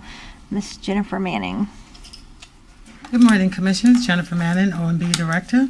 I have 3 items on the agenda. The first item is permission to accept the CDC Drug-Free Communities Grant. It's a 5-year grant in the total amount is $611,000. The first year, it's $111,000, and year 2 to 5 will be $125,000 each. It requires an in-kind match as well as coalition member time and effort which will be used for cost grant match. The second item is permission to accept the Division of Emergency Management MARC grant, which is for municipal aid radio cache, and this helps to provide portable radios for the mutual aid radio cache unit. It's in the amount of $129,500, and it does not require match the staff time. The third item on the agenda is an item that came to the board on January 5th, and board requested staff to identify funding sources for the boat ramp permitting. We have identified the countywide capital projects fund reserves in the amount of $200,000 to go ahead and do those permitting. That concludes my items. Okay. Commissioner Smith. Move staff's recommendation. Okay, we have a motion by Commissioner Smith, seconded by Commissioner Campy. All those in favor? Aye. Opposed? Motion carries unanimously. Thank you. Thank you. Commissioner Hurd. Yeah, just an item of curiosity. The agenda item on Palomar was withdrawn. Is it going to come back to us at a later date? Yes, ma'am, it just was not ready. Okay, thanks. Thank you. Okay. Our next item will be Departmental number 2, contracts that meet the threshold for board approval, $1 million or greater. Christy Brotherton, Purchasing Manager. We have 2 contracts for consideration today. The first contract is for Parks Landscape Maintenance Services. This is a continuing services contract for the complete landscape maintenance of areas mainly associated with our parks and park facilities. This has a maximum not to exceed value of $3 million and a maximum not to exceed contract term of 5 years, which is a 3-year term plus 2 one-year renewal options.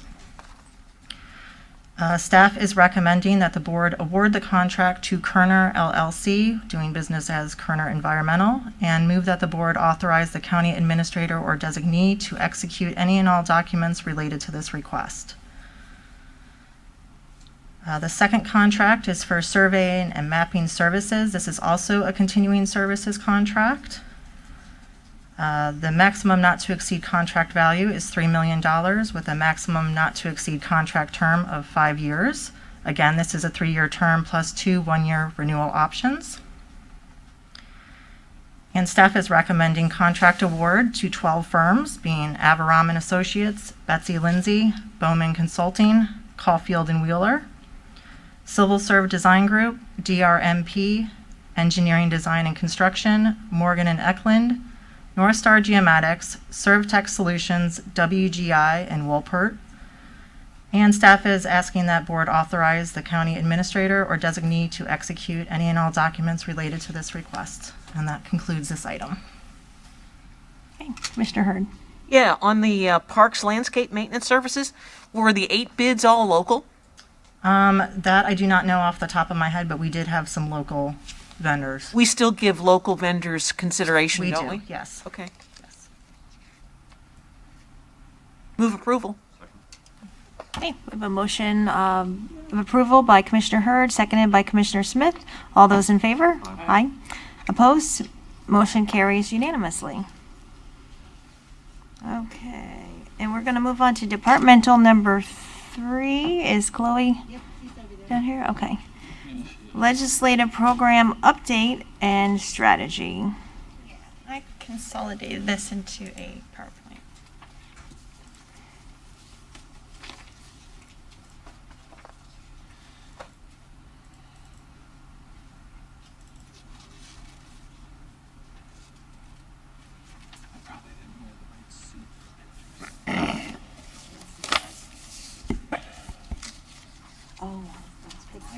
Good morning. My name is Chloe Superger. I'm your legislative coordinator, and today I want to present the 2021 legislative program update and strategy to you all. So first I want to start the presentation off seeing where we've been and how far we've come, so the success of the legislative program. So in 2019, for fiscal year 20, the total funding specific to Martin County was $3,595,000. That included $2 million for our septic to sewer project Golden Gate, $1.2 for a stormwater treatment area East Fork Creek, and $270,000 for Loxahatchee River Preservation Initiative. 2020, fiscal year 21, so the session that just finished up, our total specific Martin County funding was $2.6 million. And so that was $2.5 for our Old Palm City septic to sewer project, and then $100,000 for Savannah's South Weir. So that totals $6,195,000 in 2 years of the legislative program that's Martin County specific. So these are specific line items that have gone to us for water quality projects. And this includes a huge team effort from an internal, external staff in our Martin County delegation. Another thing I want to talk about is Martin County's legislative leadership. So not only is it just budget items where we're getting finances from the state, but Martin County is known to be a thought leader for state environmental issues primarily. So the Florida Association of Counties and the National Association of Counties have adopted multiple of our priorities that have started right here home base. This includes biosolids, coral reef restoration, and I want to go so far as to say that the last 2 years, $25 million pot of money that the state legislature has appropriated to Indian River Lagoon was started from our lobby and advocacy efforts.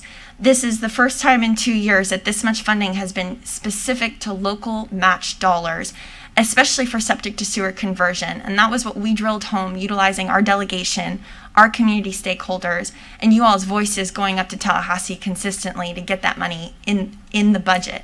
So we're hoping to continue that effort. I also want to say that the Indian River Lagoon South on the state and the federal level has a lot to do with us. This has been something that you guys have drilled home. A really interesting part of my job is seeing the history of Everglades restoration, which started back in 1999 was the first resolution that I've witnessed on it. And now in the last 2 to 3 years, there's actual momentum. And so something like Indian River Lagoon South, us advocating alongside St. Lucie County, we've really brought that to the forefront of everyone's mind at both the state and the federal level. And I think so much of it has to do with our own local contribution, for instance, on the C-44.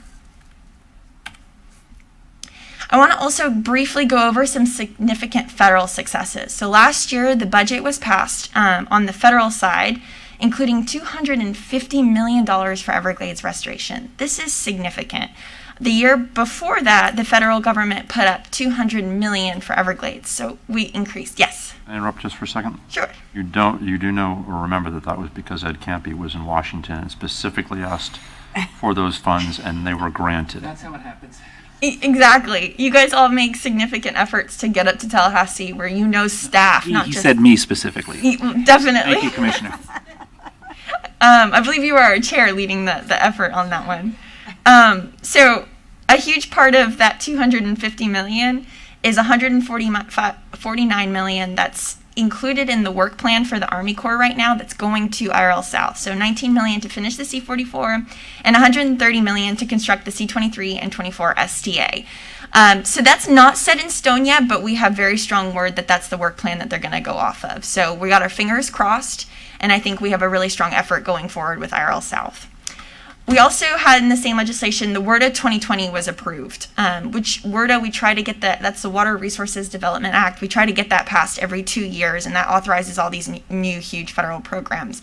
So they actually passed it this year, which was significant because sometimes they skip a year or 2 or 3 or 10. So authorization, the WRDA 2020 includes authorization of the Loxahatchee Watershed Restoration Plan. It has provisions that obligate the U.S. Army Corps of Engineers to consider the impacts of discharging harmful algal blooms to the estuaries, and also includes provisions on research.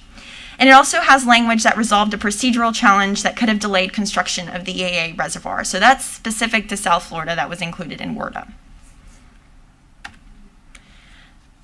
The next thing I want to address is the 2021 state legislative program. So this is a program that's compiled each year that you all approve. It's a living document, so it gets edited and changed, but it has a foundational element to it.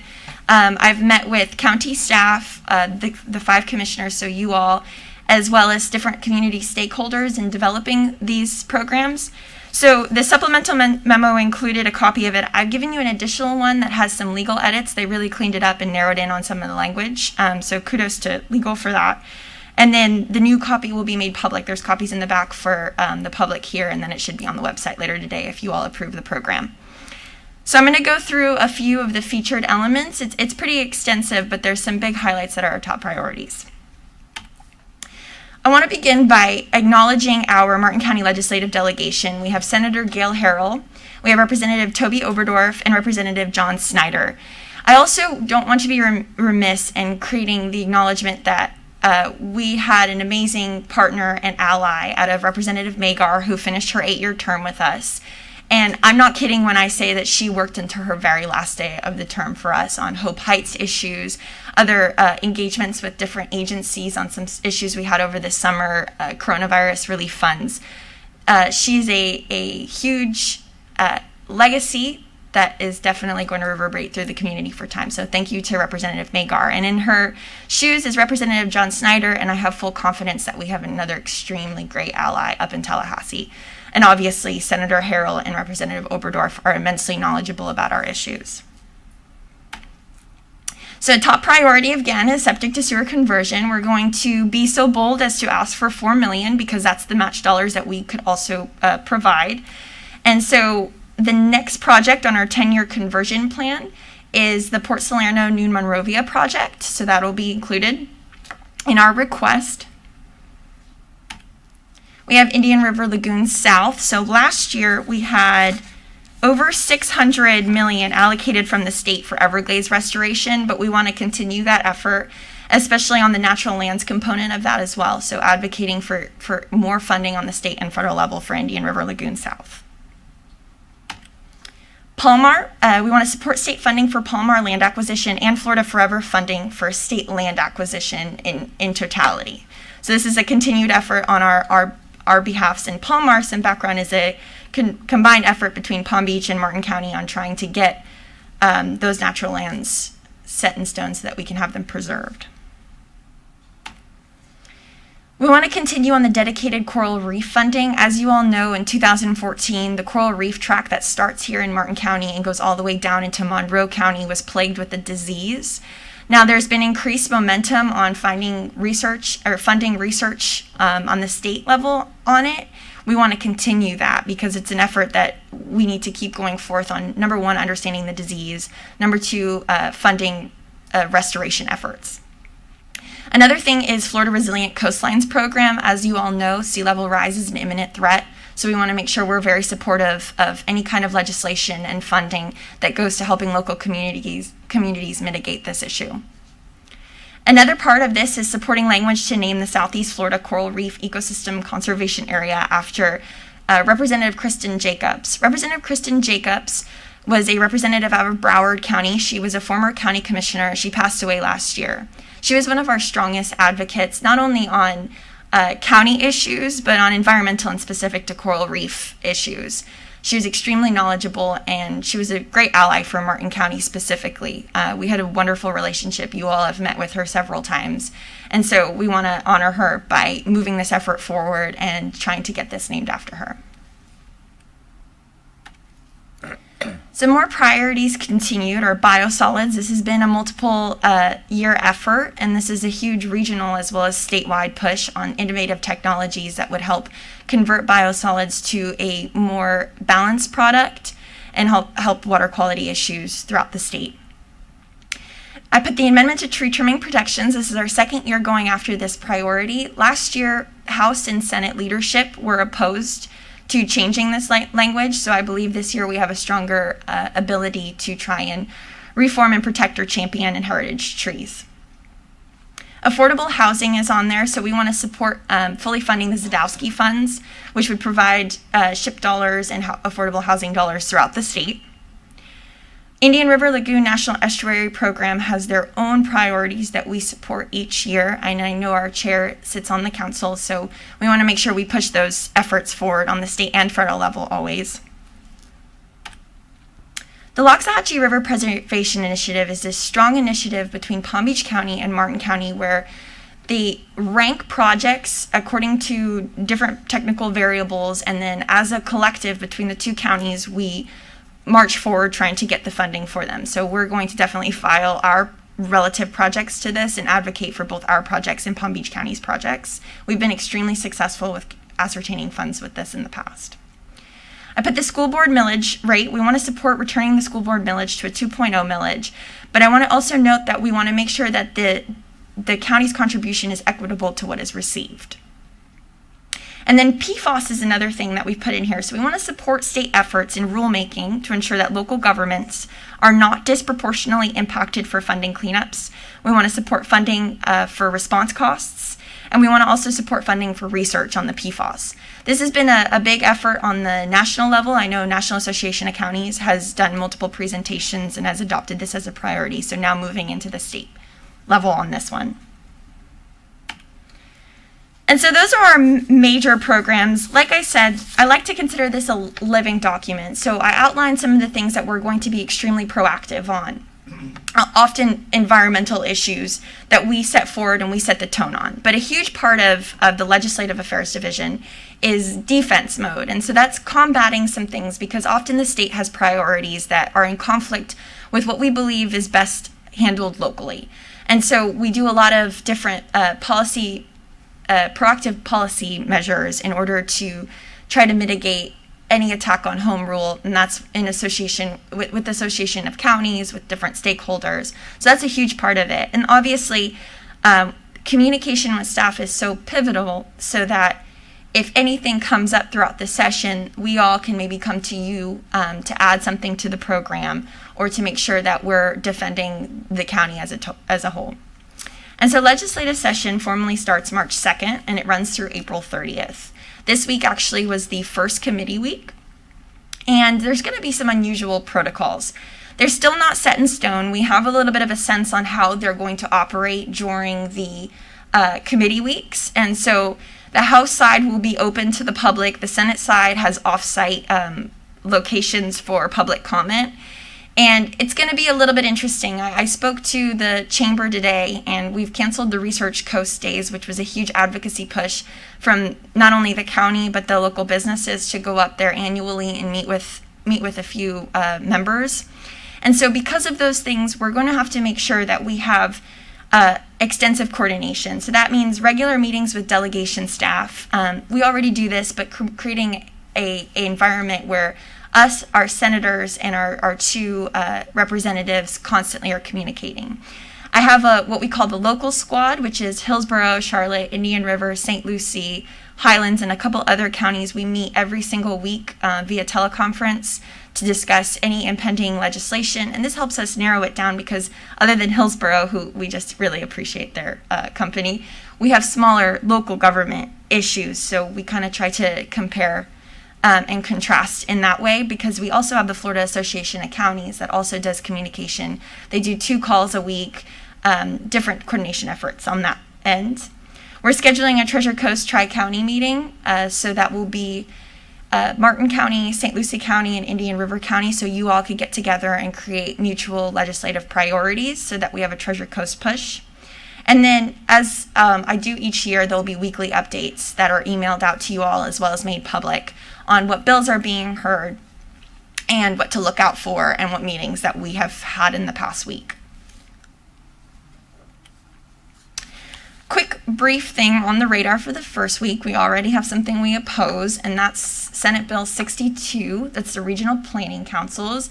So there's an effort right now by a new senator, Senator Bradley, to try and eliminate the role of the regional planning councils. And so this is on our radar. We oppose this. So far, I don't know if this has a lot of muscle, but just so you all are aware, within the first week, we already have a couple things we're on defense mode for. And then finally, there's a few recommended action items I want to go over. So at the end of this presentation, I want to recommend that to move the board to adopt the 2021 legislative program. But I also want to move that the board sends a chair-written letter to the Army Corps of Engineers as well as the new executive administration to talk about the upcoming budget for SERP. And then I also would like to request that the board move to pass to send a letter thanking the Florida Department of Emergency Management for their expedited effort on Hope Heights flooding grants. We were successful in receiving, I believe it's 2 or 3 of the grants from both the state, and then it went through FEMA. And that effort was really interesting to watch because it was unprecedented how quick they went through. And it also shows that our staff and you all communicate so extensively with state agencies, and that pays off in the end. I remember Don Donaldson, our deputy county administrator, he came to Tallahassee for various meetings, and one of them was with Jared Moskowitz, the director of DEM. And so when we got Jared Moskowitz on the phone during the Hope Heights flooding issue, it was very personable, and it was just a quick response. They know us, they know who we are by name. And I think that's awesome that Martin County has their name out there like that. And so I want to say thank you to DEM for their efforts. They worked overtime with our staff, and I would like to push that. And then Representative Magar was also extremely pivotal in that. And so that's my presentation. Does anybody have any questions? And we're lining up. Commissioner Campy. Mine's actually not a question. How many years have you been with us, Ms. Seeberger? 3. 3 years. Your presentation, I think, is indicative of how you conduct yourself both locally and in Tallahassee and DC. You're a remarkable asset for us to have as a county. I have a daughter your same age, and your presentation, the way you put things together, I've been watching. I've seen you do it in the past. You're not reading from any notes. You know all of these topics, the multifaceted topics at many levels, off the top of your head, and I think you're a huge asset to the county, both as a staff, as a commission, as a resident, so I want to thank you so much for your efforts. Thank you. I appreciate that. Right. The ultimate professional. I agree. I echo those comments completely. Commissioner Smith. Thank you, and I, Chloe, agree as well. Thank you for all that you do, and thank you for coordinating all the people out there that get coordinated, and it's no small task trying to keep that herd of cats herded. Senate Bill 62. We learned about that last week. We had our FRICA, which is the Florida Regional Planning Council Statewide Association, update with Ron Book, who is our executive director. He was as curt as Ron can ever get on a topic. There are I think at least two components of this bill that will, for all intents and purposes, completely do away with the regional planning councils across the state. What's interesting also, we got an update this week, I believe, on the governor's pushing out $100 and something million. I think it was $100 million. Maybe it was smaller than that. That's going to 27 local municipalities and counties to do emergency management, some kind of planning issue that normally would have gone directly to the regional planning councils to do exactly what we do, to push those funds out in the most appropriate way. And so Ron's concern about the elimination of the regional planning council is real.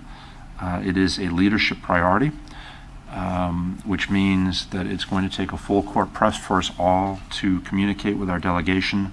I would ask each and every one of you to reach out to those 3 pictures that Chloe had on the screen and just inform them of how important and how much the Regional Planning Council does do for us, both as a region and also as a county. When it came time for the Regional Planning Council's updates around the state, Tom Lanahan asked me if I would do, Tom is our executive director of the Regional Planning Council, asked me if I would do the update for Martin County and the Regional Planning Council here, and I did, and it was the focus of the work that our Regional Planning Council did on behalf of Martin County over the last 2 years of the complete rebuild of the CRA program. And there has been a long-standing effort by some historical, I guess, members, if you will, in the legislature to remove the Regional Planning Council from the face of the earth. You know, it was interesting. There were folks on the call that were wondering what the genesis of why was there the attack, what was the reason for doing so. A lot of it's history, and a lot of it's lack of knowledge of really what the regional planning councils do for us. There are a fair amount of state mandates that they are required to do, that they do on our behalf, which we don't have to do as a county, which is done for us by them. It would be horrible, I think, if we were to lose the talent set and the abilities that we have in place, at least at our regional planning council, for what they do for us. So if you all would reach out and certainly let Senator Harrell and Representative Oberdorf and Snyder understand and know that by no circumstances do we support the removal or the passage of Senate Bill 62, and that unfortunately, there just still seems to be this want to do so and a lack of understanding from some in the legislature as to exactly why they're important to us. Everything else, Chloe, great job. The others kind of all said it, but succinctly putting it all together, it's a great program. I hope you all, and I'm sure you do because you've gone and you participated with Chloe in both the federal effort and the state level, but it's a huge undertaking. And the dollars and cents that Chloe outlined in the beginning, it's not hundreds of millions of dollars, but in the grand scheme of what we ask for and what gets delivered, it's a big deal to us, and we have made huge strides both on the septic to sewer front, which years past those funds were constantly gone after. And those are going to our areas that are most impacted, and that's incredibly helpful. But some of the other initiatives, from the coral reef to the biosolids stuff that Chloe has been instrumental in getting the greater colony out there to understand the importance of all of this stuff and how important it is to us here locally, but also to the state of Florida. So Chloe, thank you for everything. And I look forward to an interesting legislative year with the conditions of how it's either going to function or not function or so on. So anyway, thank you very, very much. Thank you. Thank you. Commissioner Hurd. Yeah, I also want to add my thanks to Chloe and for her professionalism and her skills. We're very lucky. Chloe is very smart, and also lucky for us, she's a political junkie, which works really, really well.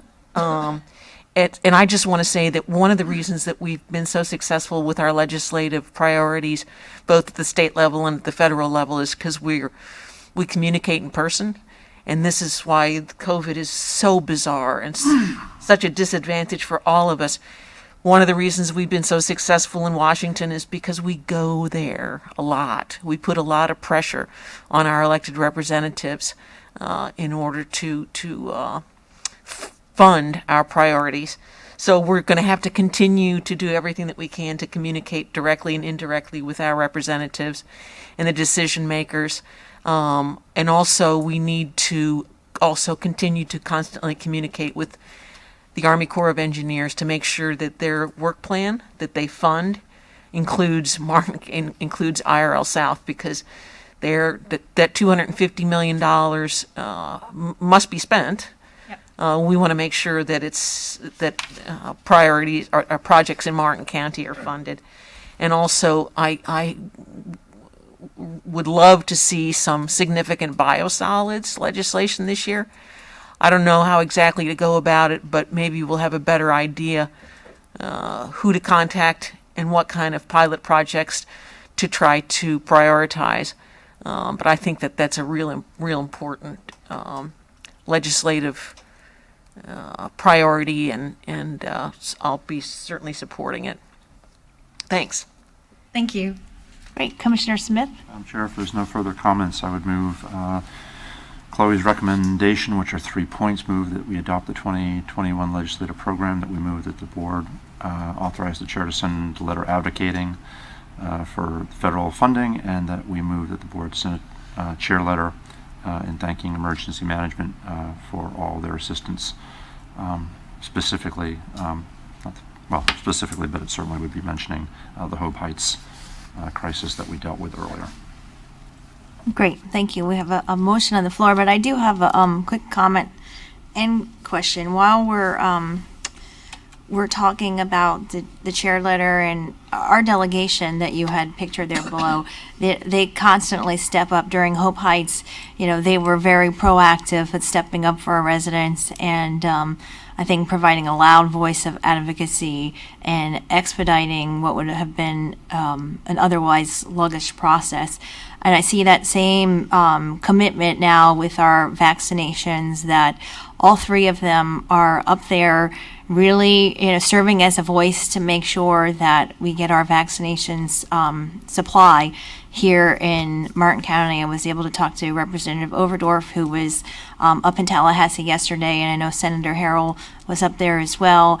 And they both have been, all three of them have been a strong advocate for us to get a very a constant supply, which our residents have vocalized their demand for. So I thank them for that, and then their tremendous work on Hope Heights. And I thought it might be a really good opportunity. Mr. Donaldson, you do a very good weekly wrap-up. Do you have anything new to share or any brief update on Hope Heights?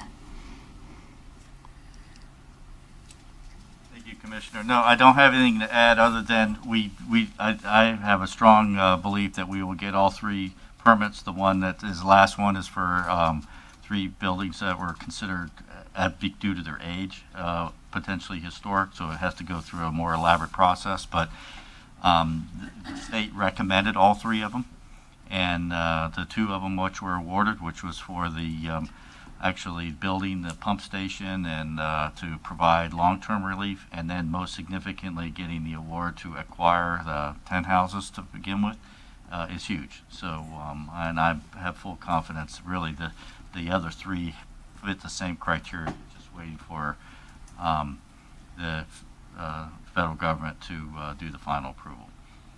Okay, great. Commissioner Smith, is that an old light, or did you? Okay, go ahead. I'd also like to add to the motion, if it's okay, if Chloe could prepare, if you already haven't done that, a letter to our delegation referencing Senate Bill 62. Yep. Because I believe they were to take that up yesterday or today, and that we were hopefully going to get as much response as quickly as possible. And that you also, on that letter, Chloe, copy both Regional Planning Council, South Florida Regional Planning Council, and Treasure Coast Regional Planning Council, so that hopefully we're getting other commissions around our region to do the same today. But that would be most helpful if that could be included. Seconder, great. Okay, we have a motion by Commissioner Smith, seconded by Commissioner Campy. All those in favor? Aye. And the motion carries unanimously. Thank you, Chloe. Thank you all. Okay, our next departmental number 4, septic to sewer program update by Sam Emerson.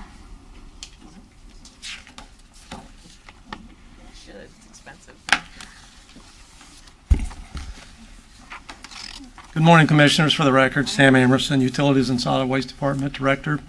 It's a pleasure to be here to bring you an update on your septic to sewer program.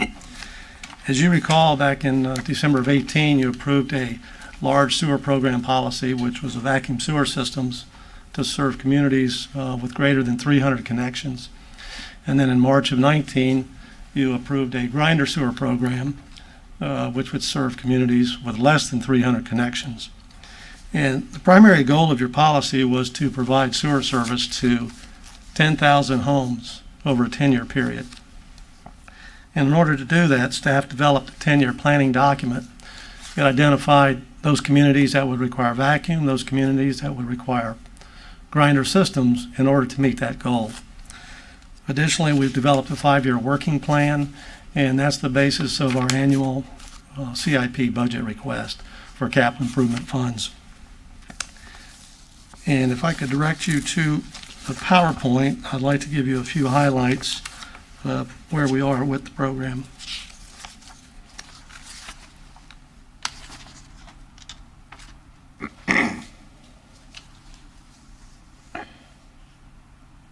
I mentioned the 5-year working plan. This identifies all of those communities that will be slated for septic to sewer programs, either of the programs. The blue outline is the service area, and the red outline are those basins or those communities within the service area that are identified in the 10-year plan. Sam, can you maximize the PowerPoint? And I'm sorry. Yeah, I'm trying to get there. Thank you, Donna. This is not my forte.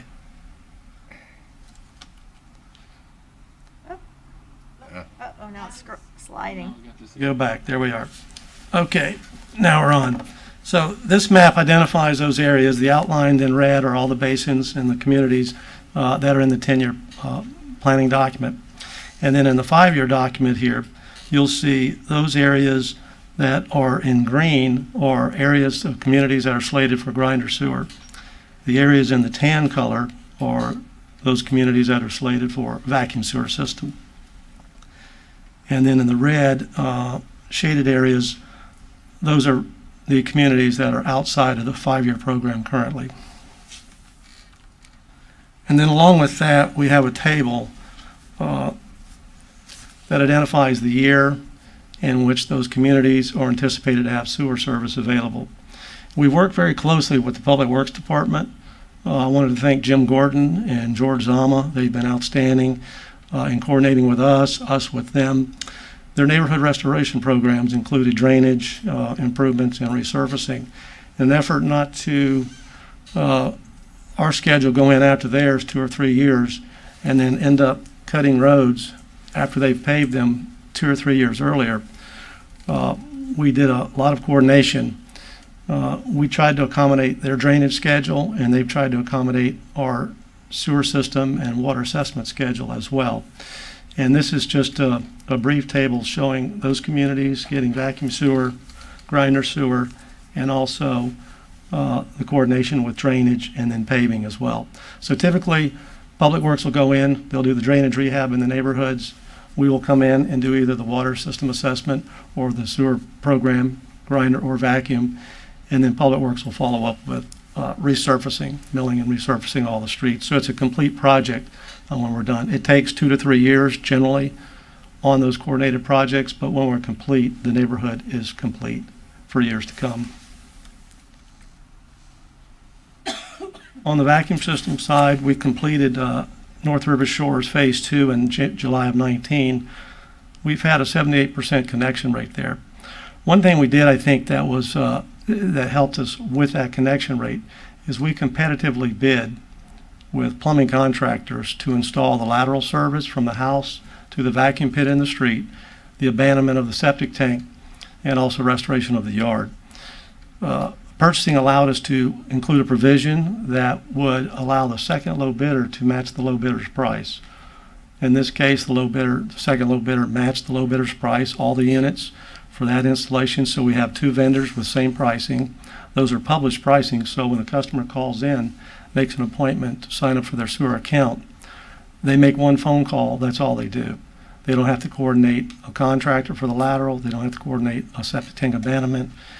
And through the building department and the health department, because it's being conducted by the utilities department, they waive permits. So we don't need a septic tank abandonment permit, we don't need a plumbing permit. And so that saves several $100s as well for the residents.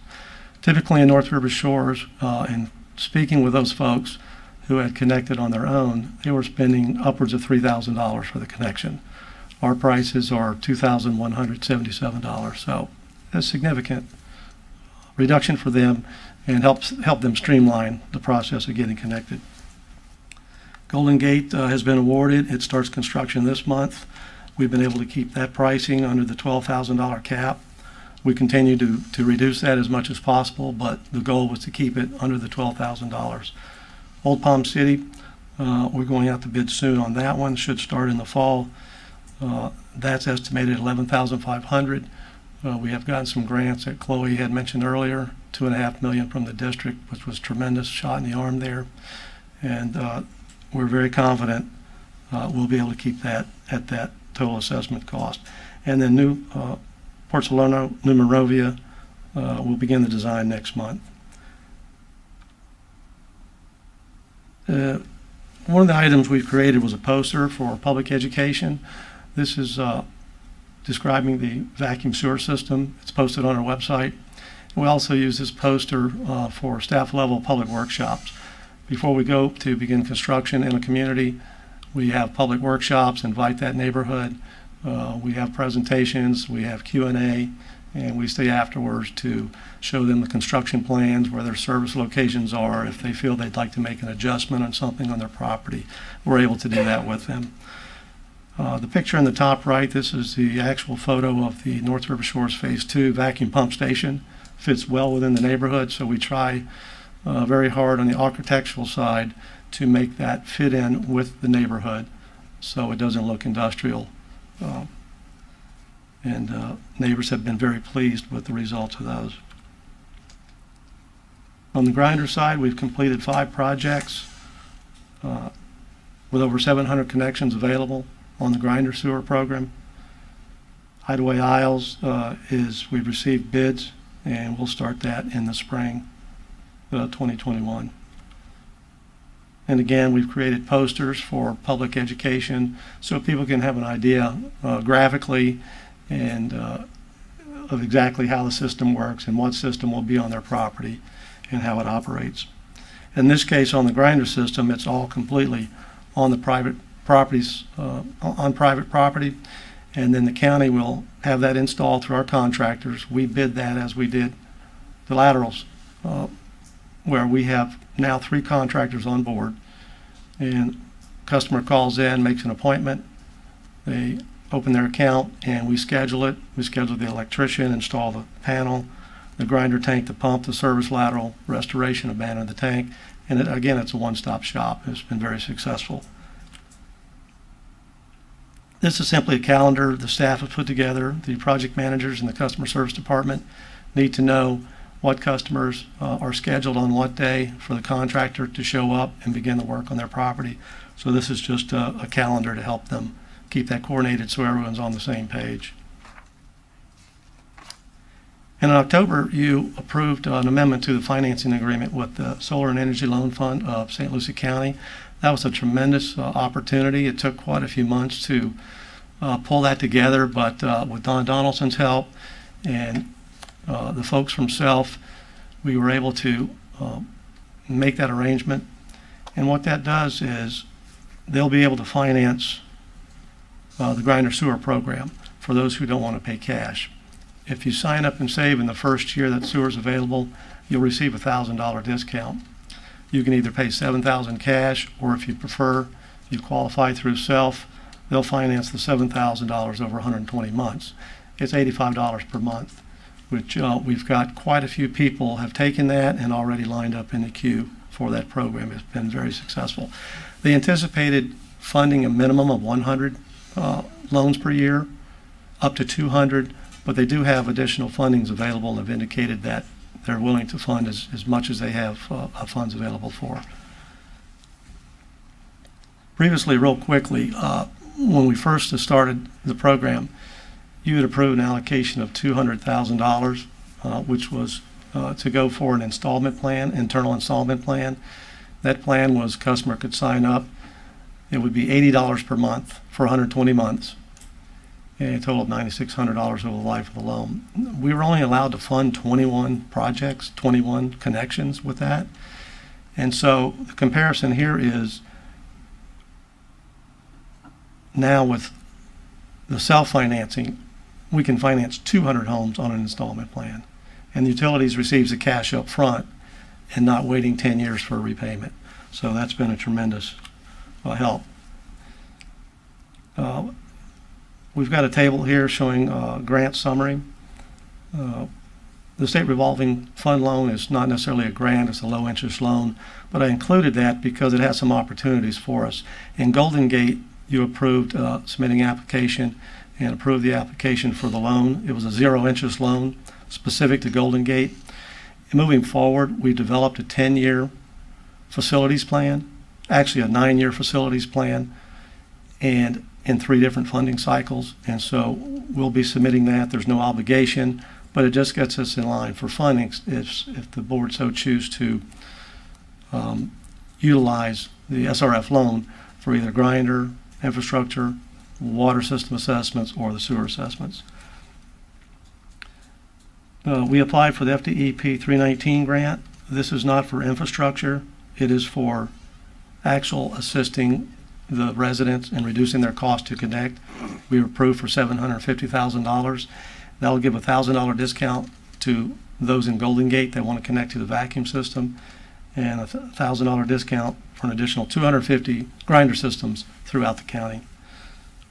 We also applied for another one for Old Palm City. DEP has confirmed receipt, and that value was $850,000. Same program, giving a $1,000 discount to the customer. We were approved in 21 for an IRL, National Estuary Program grant, for $150,000. And we've applied again. Yesterday we submitted for the second for 2022 for another $150,000, and that also gives the $1,000 discount. So it's not coming out of the utility funds or county funds for the discount. That $1,000 discount now is being funded by the grants. And then lastly, Chloe mentioned the Water Management District Indian River Lagoon Water Quality Improvement Project. We submitted for $2.5 million through St. Johns River Water Management District. The South Florida District, in particular, Kathy LaMartina, she was very instrumental in fighting for the county and supporting us, and we went back and forth, submitting documents, submitting information. They were requiring, Indian River requires mandatory connection, which I don't know that I fully understand that, but they would actually force people to connect, go on their property. We explained that that's not our policy. Our board is more of a voluntary connection process with financial incentives. So we were able to convince them, and based on our connection rates, historically, they were satisfied, and so we were awarded the full amount, the $2.5 million. And in summary, this is a spreadsheet we keep just to track the projects, the date in service, the total parcels, number of units connected, those pending, and then the percentage. So we feel like we've had a pretty good connection rate. North River Shores was in service about a year and a half ago, and to date we provided service to over 1,300 units. We've connected over 470 units, pending 145. Some of these waiting on financing, some are in the queue, but these are ones that we've already communicated with and they're interested in connecting. And so we have a total connection rate to date of 35%. And with that, I would open it up for any questions or comments or other direction from the board. Okay, great Thank you. presentation. Commissioner Hurd? Yeah, is there a requirement at some point to connect? No, Commissioner. We have the policy included when the service is available, we'll send out letters to all the residents in that community. And we indicate by statute they have 365 days to connect. But if they don't connect in that 365 days on the vacuum system, then we begin billing the base charge, the base sewer charge, which is approximately $18 per month. Hopefully that's an encouragement, but there is no, I don't believe you're of the opinion we wanted to actually force a physical connection. Yeah, Now- but I need to, if we're spending hundreds of millions of dollars, I don't want to see hookup rates of 18%. I want to see over 80%. Commissioner, I just want to add, if they have a failure in their septic tank or any other problem, the health department, then they are absolutely have to connect. They would not be allowed to repair. The issue is actually having the enforcement power to go on the property. We can charge them for it. We can charge them a monthly service for being there, but we can't take that action to forcibly go on the property is a difficult one. So I think Sam's solution, which was really quite clever with the Connect to Protect program and these others, is to incentivize them. And what we're seeing is a lot of folks connect by virtue of the fact that it's one, he's made it so easy to them. I think that program he kind of glossed over, where it's a one-stop shop. You don't have to call your plumber and everything, is very unique and has been very successful. And it quite honestly scared me a little bit to begin with, but it's been really successful. And kudos to you guys for doing that and having multiple contractors, local contractors, performing the service. And the Rocky Point connection of 1,200 homes, how many vacuum pump stations will be necessary in order to provide sewer to 1,200 homes? We anticipate one station, How much property do you need? typically 100 by 100 feet. Okay, thank you. Thank you. Commissioner Jenkins, did you need? He answered I was going to bring that. Okay. We're good. Great. Commissioner Smith. Yeah, just again to tag on to Chloe's presentation, because it's important noting Chloe has and her partners and the groups that she works with on this has taken from a couple of years ago this conversation to a much larger statewide discussion, and really has gained tremendous support. At our last 16 county coalition meeting update, every one of the county commissioners that was present there, when they're asked for a local update as to what's going on in their community, every single one of them had a significant update on how they're doing on their septic to sewer conversions, and how appreciative they are for the state dedicating the funds that they are dedicating. I think everybody has really gotten themselves in line in terms of how these funds can work, and we just need to keep that effort going as long as possible. But great strides being made throughout certainly the 16 counties that make up the Water Management District. Sam, thank you for pushing this and making this as successful as it has become. Thank you. Let me make a comment too. I wanted to thank the board. If you remember back in January, Taryn brought a legislative initiative to you in which the board decided to fund through some state revenue sharing and franchise fees, provide financial assistance for the program. And without that commitment from the board, we just wouldn't be where we are. Even with the grant funding, it wouldn't have been enough. So I just want to thank the board for that foresight and initiating that. That was a real boost for the program. Great. It's a wonderful program, and I know that quite a few residents have taken available or the opportunity to participate. Do you need any action on this item, or was it informational only? No, unless there was information only, but if you had any other directions or recommendations at any time, please call or email. If you hear from constituents and there's a way we can improve something, please let us know. Great. Thank you, Sam. Thank you. Okay, I think I'm going to jump out of order a little bit. I think that we can take departmental number 7 and 8 prior to lunch. And I see all of our staff here.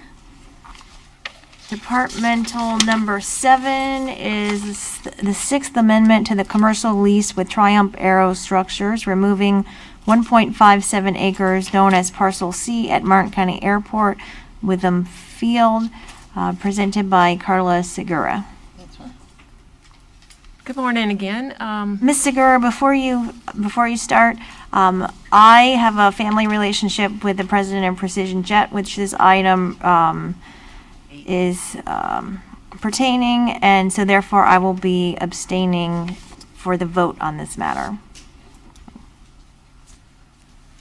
This request is for a sixth amendment to the lease with Triumph Aerostructures LLC and is a partial turnback of approximately 1.57 acres, also known as Parcel C at Martin County Airport. There's a picture of where Parcel C is on page 926 of the agenda.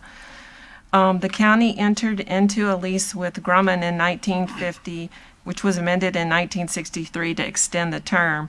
Triumph then became its successor in interest, and the lease that they currently have is going to expire June 30th, 2024.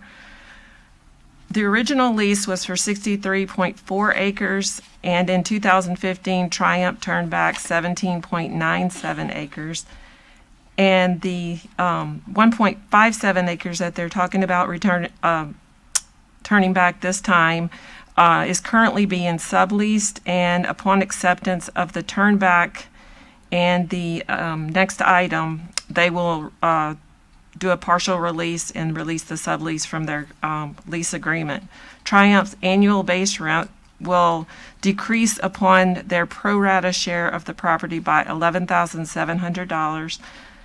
And we ask that the board approve the sixth lease amendment with Triumph and authorize the chair to execute any or the vice chair or whoever to execute any documents necessary to complete this transaction. Commissioner Smith. Are you going to run it or just on the vote?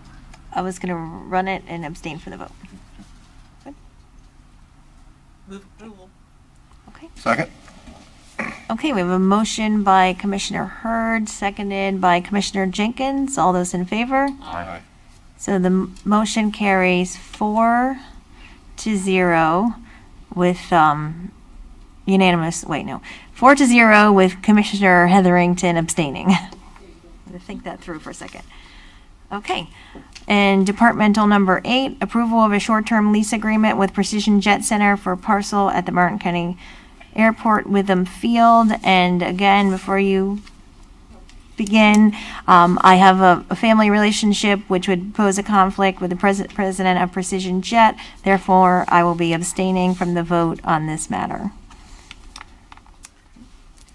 As mentioned, this is a short-term lease agreement with Precision Jet Center for Parcel C, as they are the current subleasee of the property, which is Parcel C, and it contains a Quonset hut with Triumph.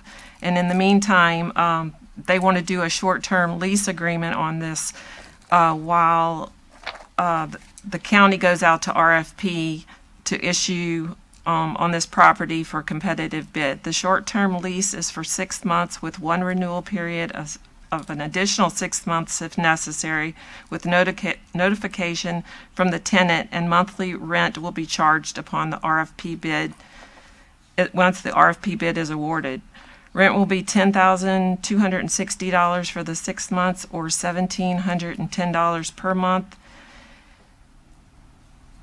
And there are no other provisions for extensions on this lease. We ask that the board approve the short-term lease with Precision Jet Center and authorize the vice chair or appointee to execute any and all documents necessary, and then to also authorize the county administrator to sign the extension should it be requested. If there's any questions, we'll be happy to answer. Commissioner Smith, do you have a question? No, move approval. Second. Okay, we have a motion on the floor by Commissioner Smith, seconded by Commissioner Hurd. All those in favor? Aye. The motion carries 4-0 with Commissioner Hetherington abstaining. Great. Thank you very much. And that brings us to lunchtime. So we are going to adjourn until 1:30 and recess. I'm sorry. Thank you. We're going to recess until 1:30, and we will see you back then.